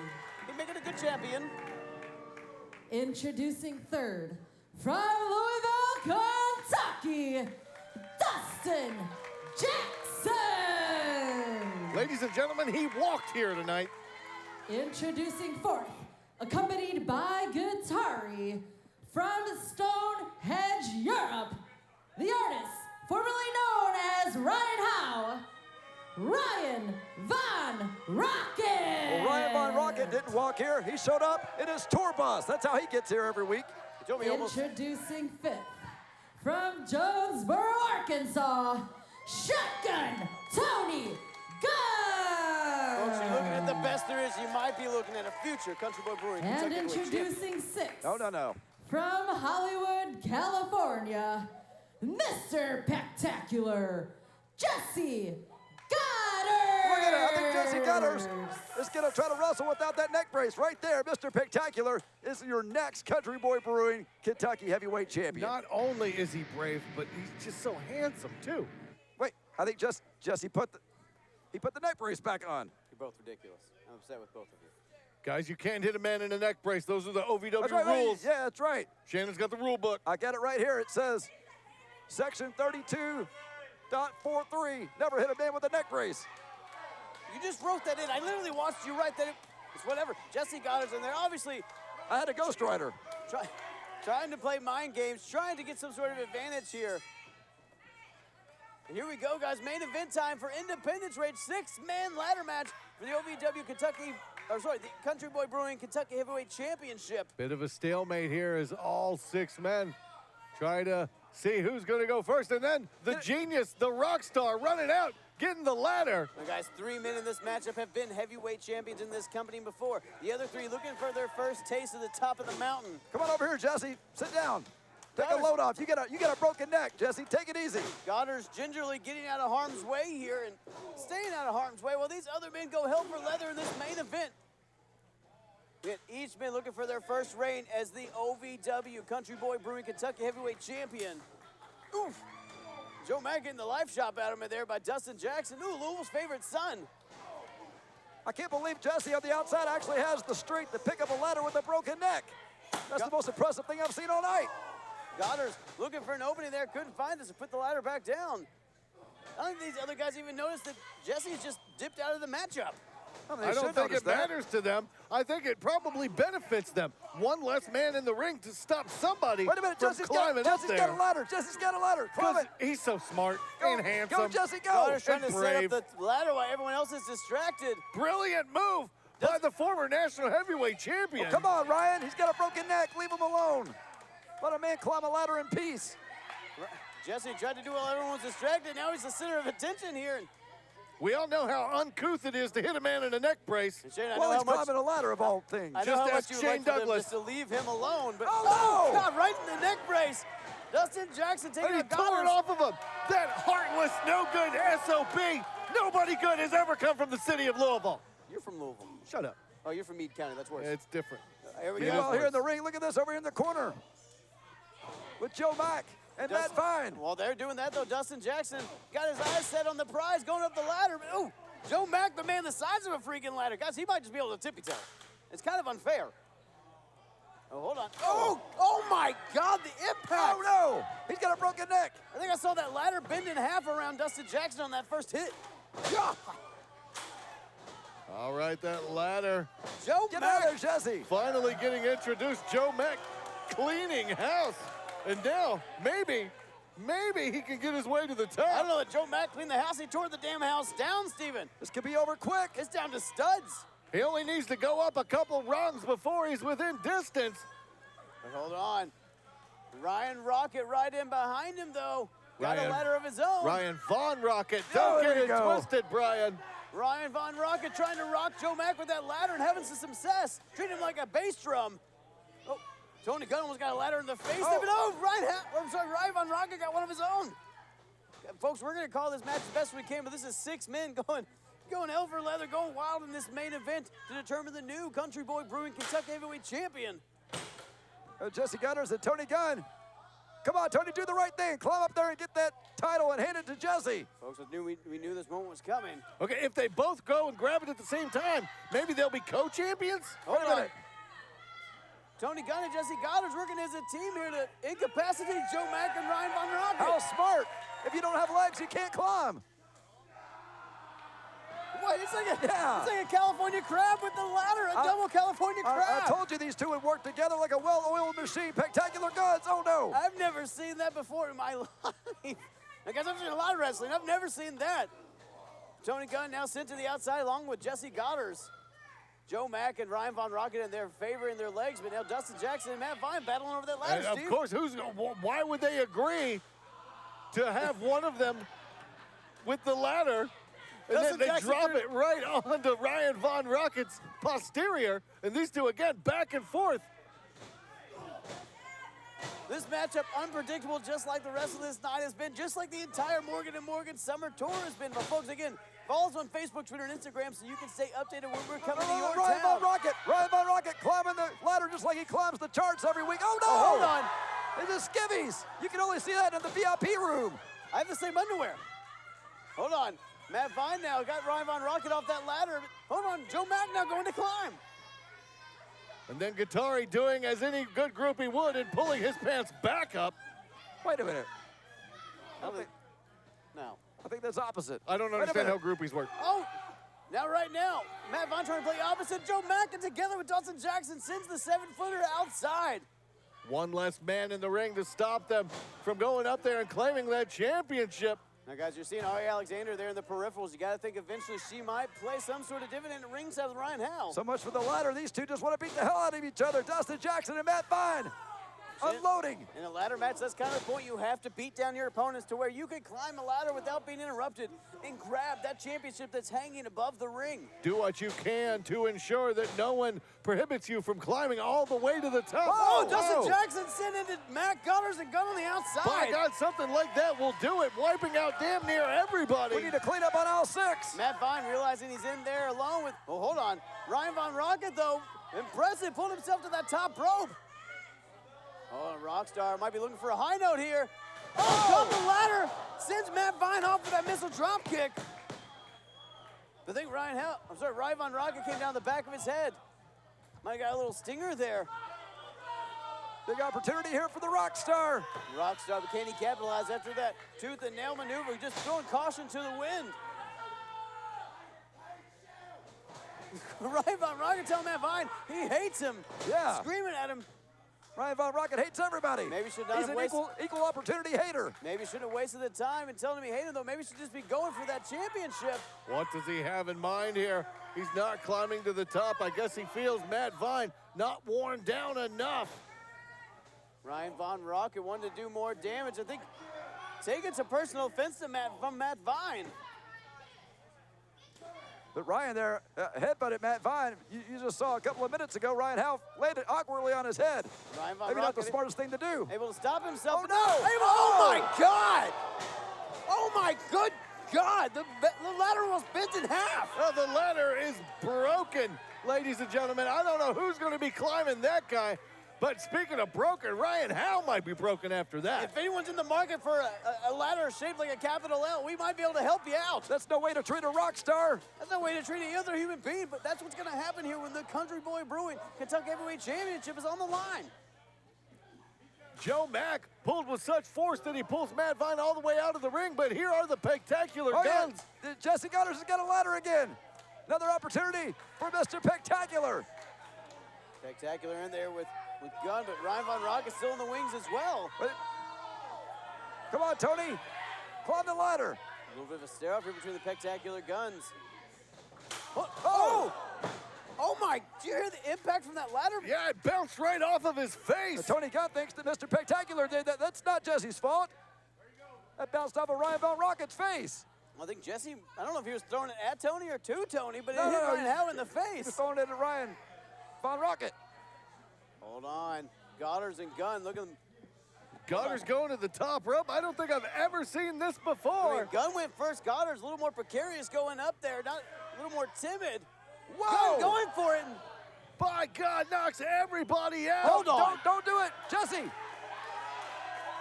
Jesse didn't jump sink Gunn in to do the dirty work. You've got to be freaking kidding me. Here we go. What a Mr. piece of Spectacular. garbage. Are you About to become serious? the next Country Boy Brewing Kentucky Heavyweight Brilliant Champion. maneuvers by Jesse. Go, Jesse.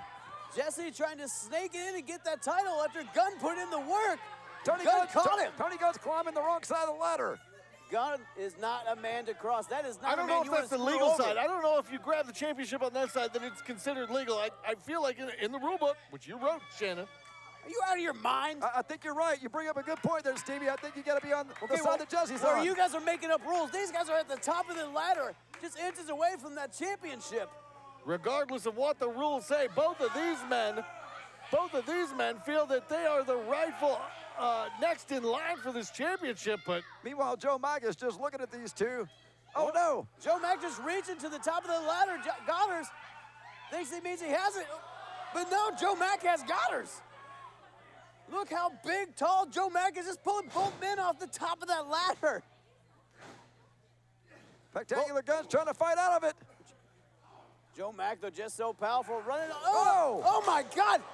Just throw him through the damn ladder. I think Joe Mack technically went underneath the ladder. That's 7 years bad luck. That's a ladder sandwich with Joe Mack meat in the middle. Spectacular Guns working as a unit there. But again, just before that, Spectacular more than happy to screw over his partner. Well, I didn't know tables were going to be involved, but it looks like Spectacular Guns has got something in mind. Spectacular Guns got wood, ladies and gentlemen. The tables are out. And the fans want to see it, guys. I don't think they're about to invite Joe Mack to dinner.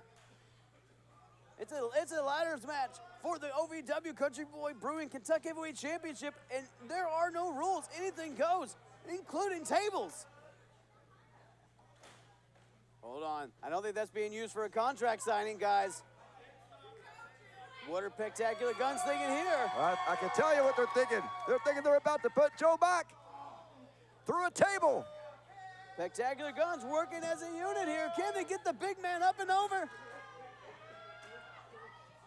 Oh, no. Joe Mack up in the air, but trying to get himself back down, able to do it. Oh, double suplex. Somehow able to double suplex both men. Unbelievable strength. Incredible strength from the newcomer. Joe Mack overpowering a former heavyweight champion and a former national heavyweight champion. That didn't work out too well for Spectacular Guns. Matt Vine, Dustin Jackson coming in tandem, attacking the powerhouse of Joe Mack. It looks like Ryan Von Rocket getting right back in on the action as well. But Ryan Von Rocket getting the belt out.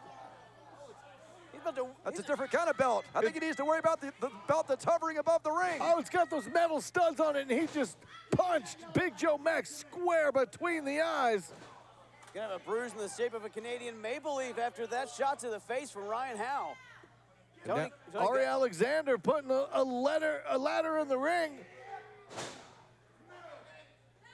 Ryan Von Rocket yelling at his former tag team partner, Dustin Jackson. And guys, you know these two know each other so well from their time as a team. You gotta wonder if that familiarity is gonna play in here. Knowing each other's sensibilities, knowing each other's willingness to go hell for leather and just go for it. Joe Mack been isolated here, been broken down by this team of Jackson, Vine, and Von Rocket. Able to bring down the big man. Oh, I spoke too soon. Joe Mack again outpowering everyone. And I literally mean everyone at the same time. Those huge left hands by the big 7-foot southpaw. But a ladder is going to win almost every time, especially when being swung by the good fella Matt Vine. Being swung by the good fella Matt Vine is so powerful. Might as well be getting shot by a Tommy gun in there. Ooh. Matt Vine using that ladder as a weapon. He needs to use it to climb it to the top of it and get that title. Matt Vine hitting that midsection of Joe Mack with that ladder, cutting off the airways. If you can't breathe, it's going to be hard to move up the ladder. Jackson tossed over the top rope to the outside. Matt Vine sending Ryan Von Rocket to right of his own. The rock star on the outside now. Matt Vine standing. Oh, get in there, Jesse, get in there. Matt Vine in there by himself, looking to tie this up. Might There have we a new go. Kentucky champion right here. Mr. Spectacular. Mr. Spectacular's on the correct side of the ladder. Goddard's desperately getting in the ring, trying to make sure that no one else gets to that championship before him. Matt Vine at the top of the ladder, and guys, you're seeing how much has been taken out of each of these competitors. You're seeing them wear down as time continues on in this matchup. Hurry up and get up there, Goddard. It doesn't matter what side of the ladder you're on. Actually, you're supposed to be on the side that Mr. Spectacular's on. Oh, okay. You that said makes sense. I think I misread the rule book. Again, you guys can make up all the rules you want, but right now, Yo. Matt Vine and, Big right hand from Jesse Spectacular. Goddard's trading shots here at the top of the ladder. The man who hangs on might be your nuts Country Boy Brewing Kentucky Heavyweight Champion. Just inches away from that title. Reach up there and grab it, Jesse. It's at his fingertips. Goddard's reaching out, but can't quite reach it, and Matt Vine cutting him off. Uh-oh, Goddard. Oh, both men cascading down, falling down off the top of that ladder. Both men knocked out. Everybody, it looks like a damn car crash out here. We've got bodies strewn all over Davis Arena, but right now, the rock star looks to be on his way to becoming the next Country Boy Kentucky Heavyweight Champion. Now that's the risk you take going to the top of the ladder. It's high up in the air. You can fall down just as easily as you can go up. Can you imagine all the groupies Ryan Howe will have if he gets this title? The crowd. They'll coming double alive in here size. as Von Rocket ascends the ladder. Can he grab that championship? Oh, hold on, Gunn in hot pursuit, though. Get up there, Tony Gunn. Get the title, give it to Jesse. I don't think Gunn has that in mind at all, but I do think he's trying to take out the rock star. Uh-oh. Oh, he's got his nose. Oh. Gunn had his nose now driving the face of the rock star on the top of that ladder. How dare you touch the rock star's beautiful protuberance? Oh. That was right in the face. Ryan Von Rocket off the ladder. Tony Gunn in there alone. Can he do it? All he's got to do is reach up and grab it. Grab the title. Come on, Tony. Gunn got his fingers on it. Almost there. Joe Mack in to break it up. No. Joe Mack holding on to Tony Gunn. Tony Gunn holding on to the ladder. No, look out, Tony. Oh, my God. The ladder just broke in half. I don't believe Tony Gunn is broken in half. Just to that damn ladder. Joe Mack. Now he's going to climb the ladder to get the title from Mr. Spectacular. Tony Gunn went all the way through that ladder to the mat. Unbelievable. And Joe Mack. the fecal chant from the fans here, rightfully so. Joe Mack took Tony Gunn off the top of the ladder through another damn ladder. Gunn has to be broken in half. We need to get medical officials out here to check on Tony Gunn. Joe Mack now looking to ascend that ladder, but Dustin Jackson in hot pursuit of the big man. The shotgun broken into just a couple pistols now, but Joe Mack, Dustin Jackson up atop the ladder. Oh, Dustin with his hand on the championship. Gunn gonna be spitting up bullets after going through that ladder, but right now Dustin Jackson and Joe Mack battling out at the top of that ladder, inches away from that title. Joe Mack maybe about to choke slam Dustin Jackson for the ladder. Oh my God! Oh my good God! Dustin Jackson from the top of that ladder just choke slammed to the damn table. Joe Mack an absolute wrecking ball right now. Joe Mack needs to realize that he is only inches away from achieving his dream and becoming the new champion. Jesse's got another ladder. Steve, you called it a car wreck earlier. This is a damn plane crash. There's wreckage for miles. These guys are tearing each other to hell. Spectacular now trying to stop Joe Mack ascending that ladder. But Joe Mack just too tall, just so strong, so close to that title. Joe Mack's up there trying to talk trash. Oh my God! Jesse Goddard just speared Joe Mack off that ladder. 7 feet down for the 7-footer. And Ryan Von Rocket, the only one back to his feet. This crowd chanting, "This is awesome," showing these competitors the respect they're earning here. Each man putting in overtime tonight. Matt Vine's on the other ladder. Who's going to be the last man standing? Because it seems like that's where we are at. At this point, Steve, I don't think any of these guys are going to be able to stand after this match is done. Take a couple weeks off, recoup, because my God, this has been violent. Get in there, Jesse. Oh, bashing their heads on the ladders. He's a headbanger by heart, but Matt Vine making him do it against his will. Ryan Von Rocket in trouble. Usually when Ryan Howe headbangs, there's not a ladder involved. Both men falling off the ladders. I feel like we've seen that multiple times with these guys just giving their all, giving their bodies. We got chaos out here. Broken ladders, broken tables, bodies lying everywhere. This crowd Stinson, Tony Gunn's getting to his feet. How is trying Tony to will him Gunn? on. How is Tony Gunn even still moving? How is he breathing? Tony Gunn, after going through that steel ladder from the top of another one now, finding some signs of life, but Mr. Spectacular back in there as well. Yeah. Spectacular Guns here, the only man with any signs of life here, and both of them making their way to these steel ladders. And don't forget, Jesse Gunners is doing all this with a broken neck. Oh, come on. Can you believe that? I mean, this is absolutely spectacular. No, I don't believe that because it's a bunch of BS, but Tony Gunn. It's also necktacular right now. Look at Tony Gunn grabbing that spine, grabbing his back, not able to even get onto the ladder. Spectacular pulling himself up, almost to the top now. Jesse's almost there. Oh, no. Gunn finding his way to his feet, but Goddard slipping off that ladder. All these men have given so much. Don't worry about it. There's nothing left in the tank. These guys are going off reserves at this point, running on fumes. Tony Gunn running on less than fumes. I don't see how the hell he's even still standing. What's Tony Gunn doing? Come on, Tony Gunn, climb the ladder, get the title, hand it to Jesse. Night's over. Come on, It's you a got race to the top of the ladders. Gunn and Goddard's both on their way, but who can be faster? Who can get there? You got it, Jesse. Just reach up and grab it. Both men top of the ladder. Both men just at arm's reach away. Seeing Gunn reaching. I think Jesse's ladder is a little unstable. Both men got their hands They on both the got title. it. Both got their They hands both got on it. Hold Yeah, on. Jesse won. Jesse's the new country boy champion. Hold on, wait, hold on. Shane, it doesn't count till you get to the mat. Whoever gets to the mat with the championship wins. Your 2 feet go to the ground. We've got 4 of the men up here fighting for the championship. 4 men now vying for it. 4 men all vying for it. Now Joe Mack back on the ring trying to crawl over there. Come on. 4 men. Jesse tug had it of war. first. It's down to a tug of war, guys. It's off the harness up top. The OVW Country Boy Brewing Kentucky Heavyweight Championship is in the hands of all 4 men. Whoever gets to the mat with their feet and has that title in hand is your new champion. Joe Mack looking to split these teams apart here. And maybe splitting the title apart. It's a 4-man tug of war with Joe Mack trying to drive the wedge Wait a and minute. be the wedge. Oh, there goes Matt Bond and Tony Gunn. Who has the title? Nobody took the title on the way down. Who has it? Hold on, Big Joe Mack. Joe Mack might be grabbing the title, might be claiming his championship right here. No. What? Where the hell did Justin Jackson come from? No way! Oh my God, he did it! Kentucky's favorite son is now Kentucky's champion! Winner of this match, and new Country Boy Brewing Kentucky Heavyweight Champion, Dustin Jackson! Folks, it has been an unbelievable night, unpredictable from top to bottom, and now, Kentucky's favorite son. Cal Hero, his former partner in the Fanny Pack Party, out here to congratulate him. Thank you, Steven.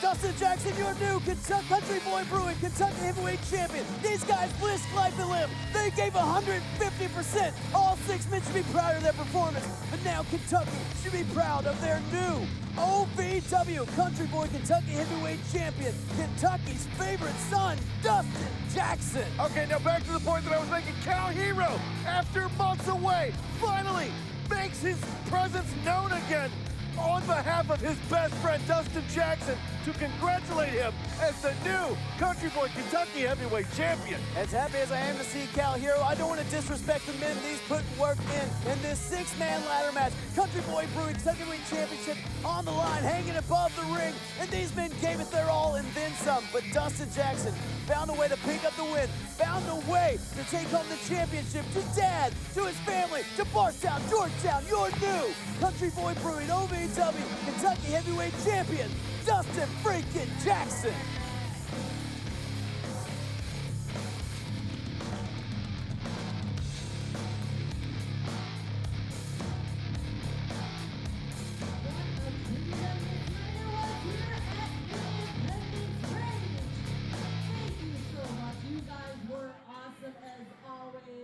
We hope you get home safe, and we'll see you back here at Davis Arena this Thursday night for OVW TV.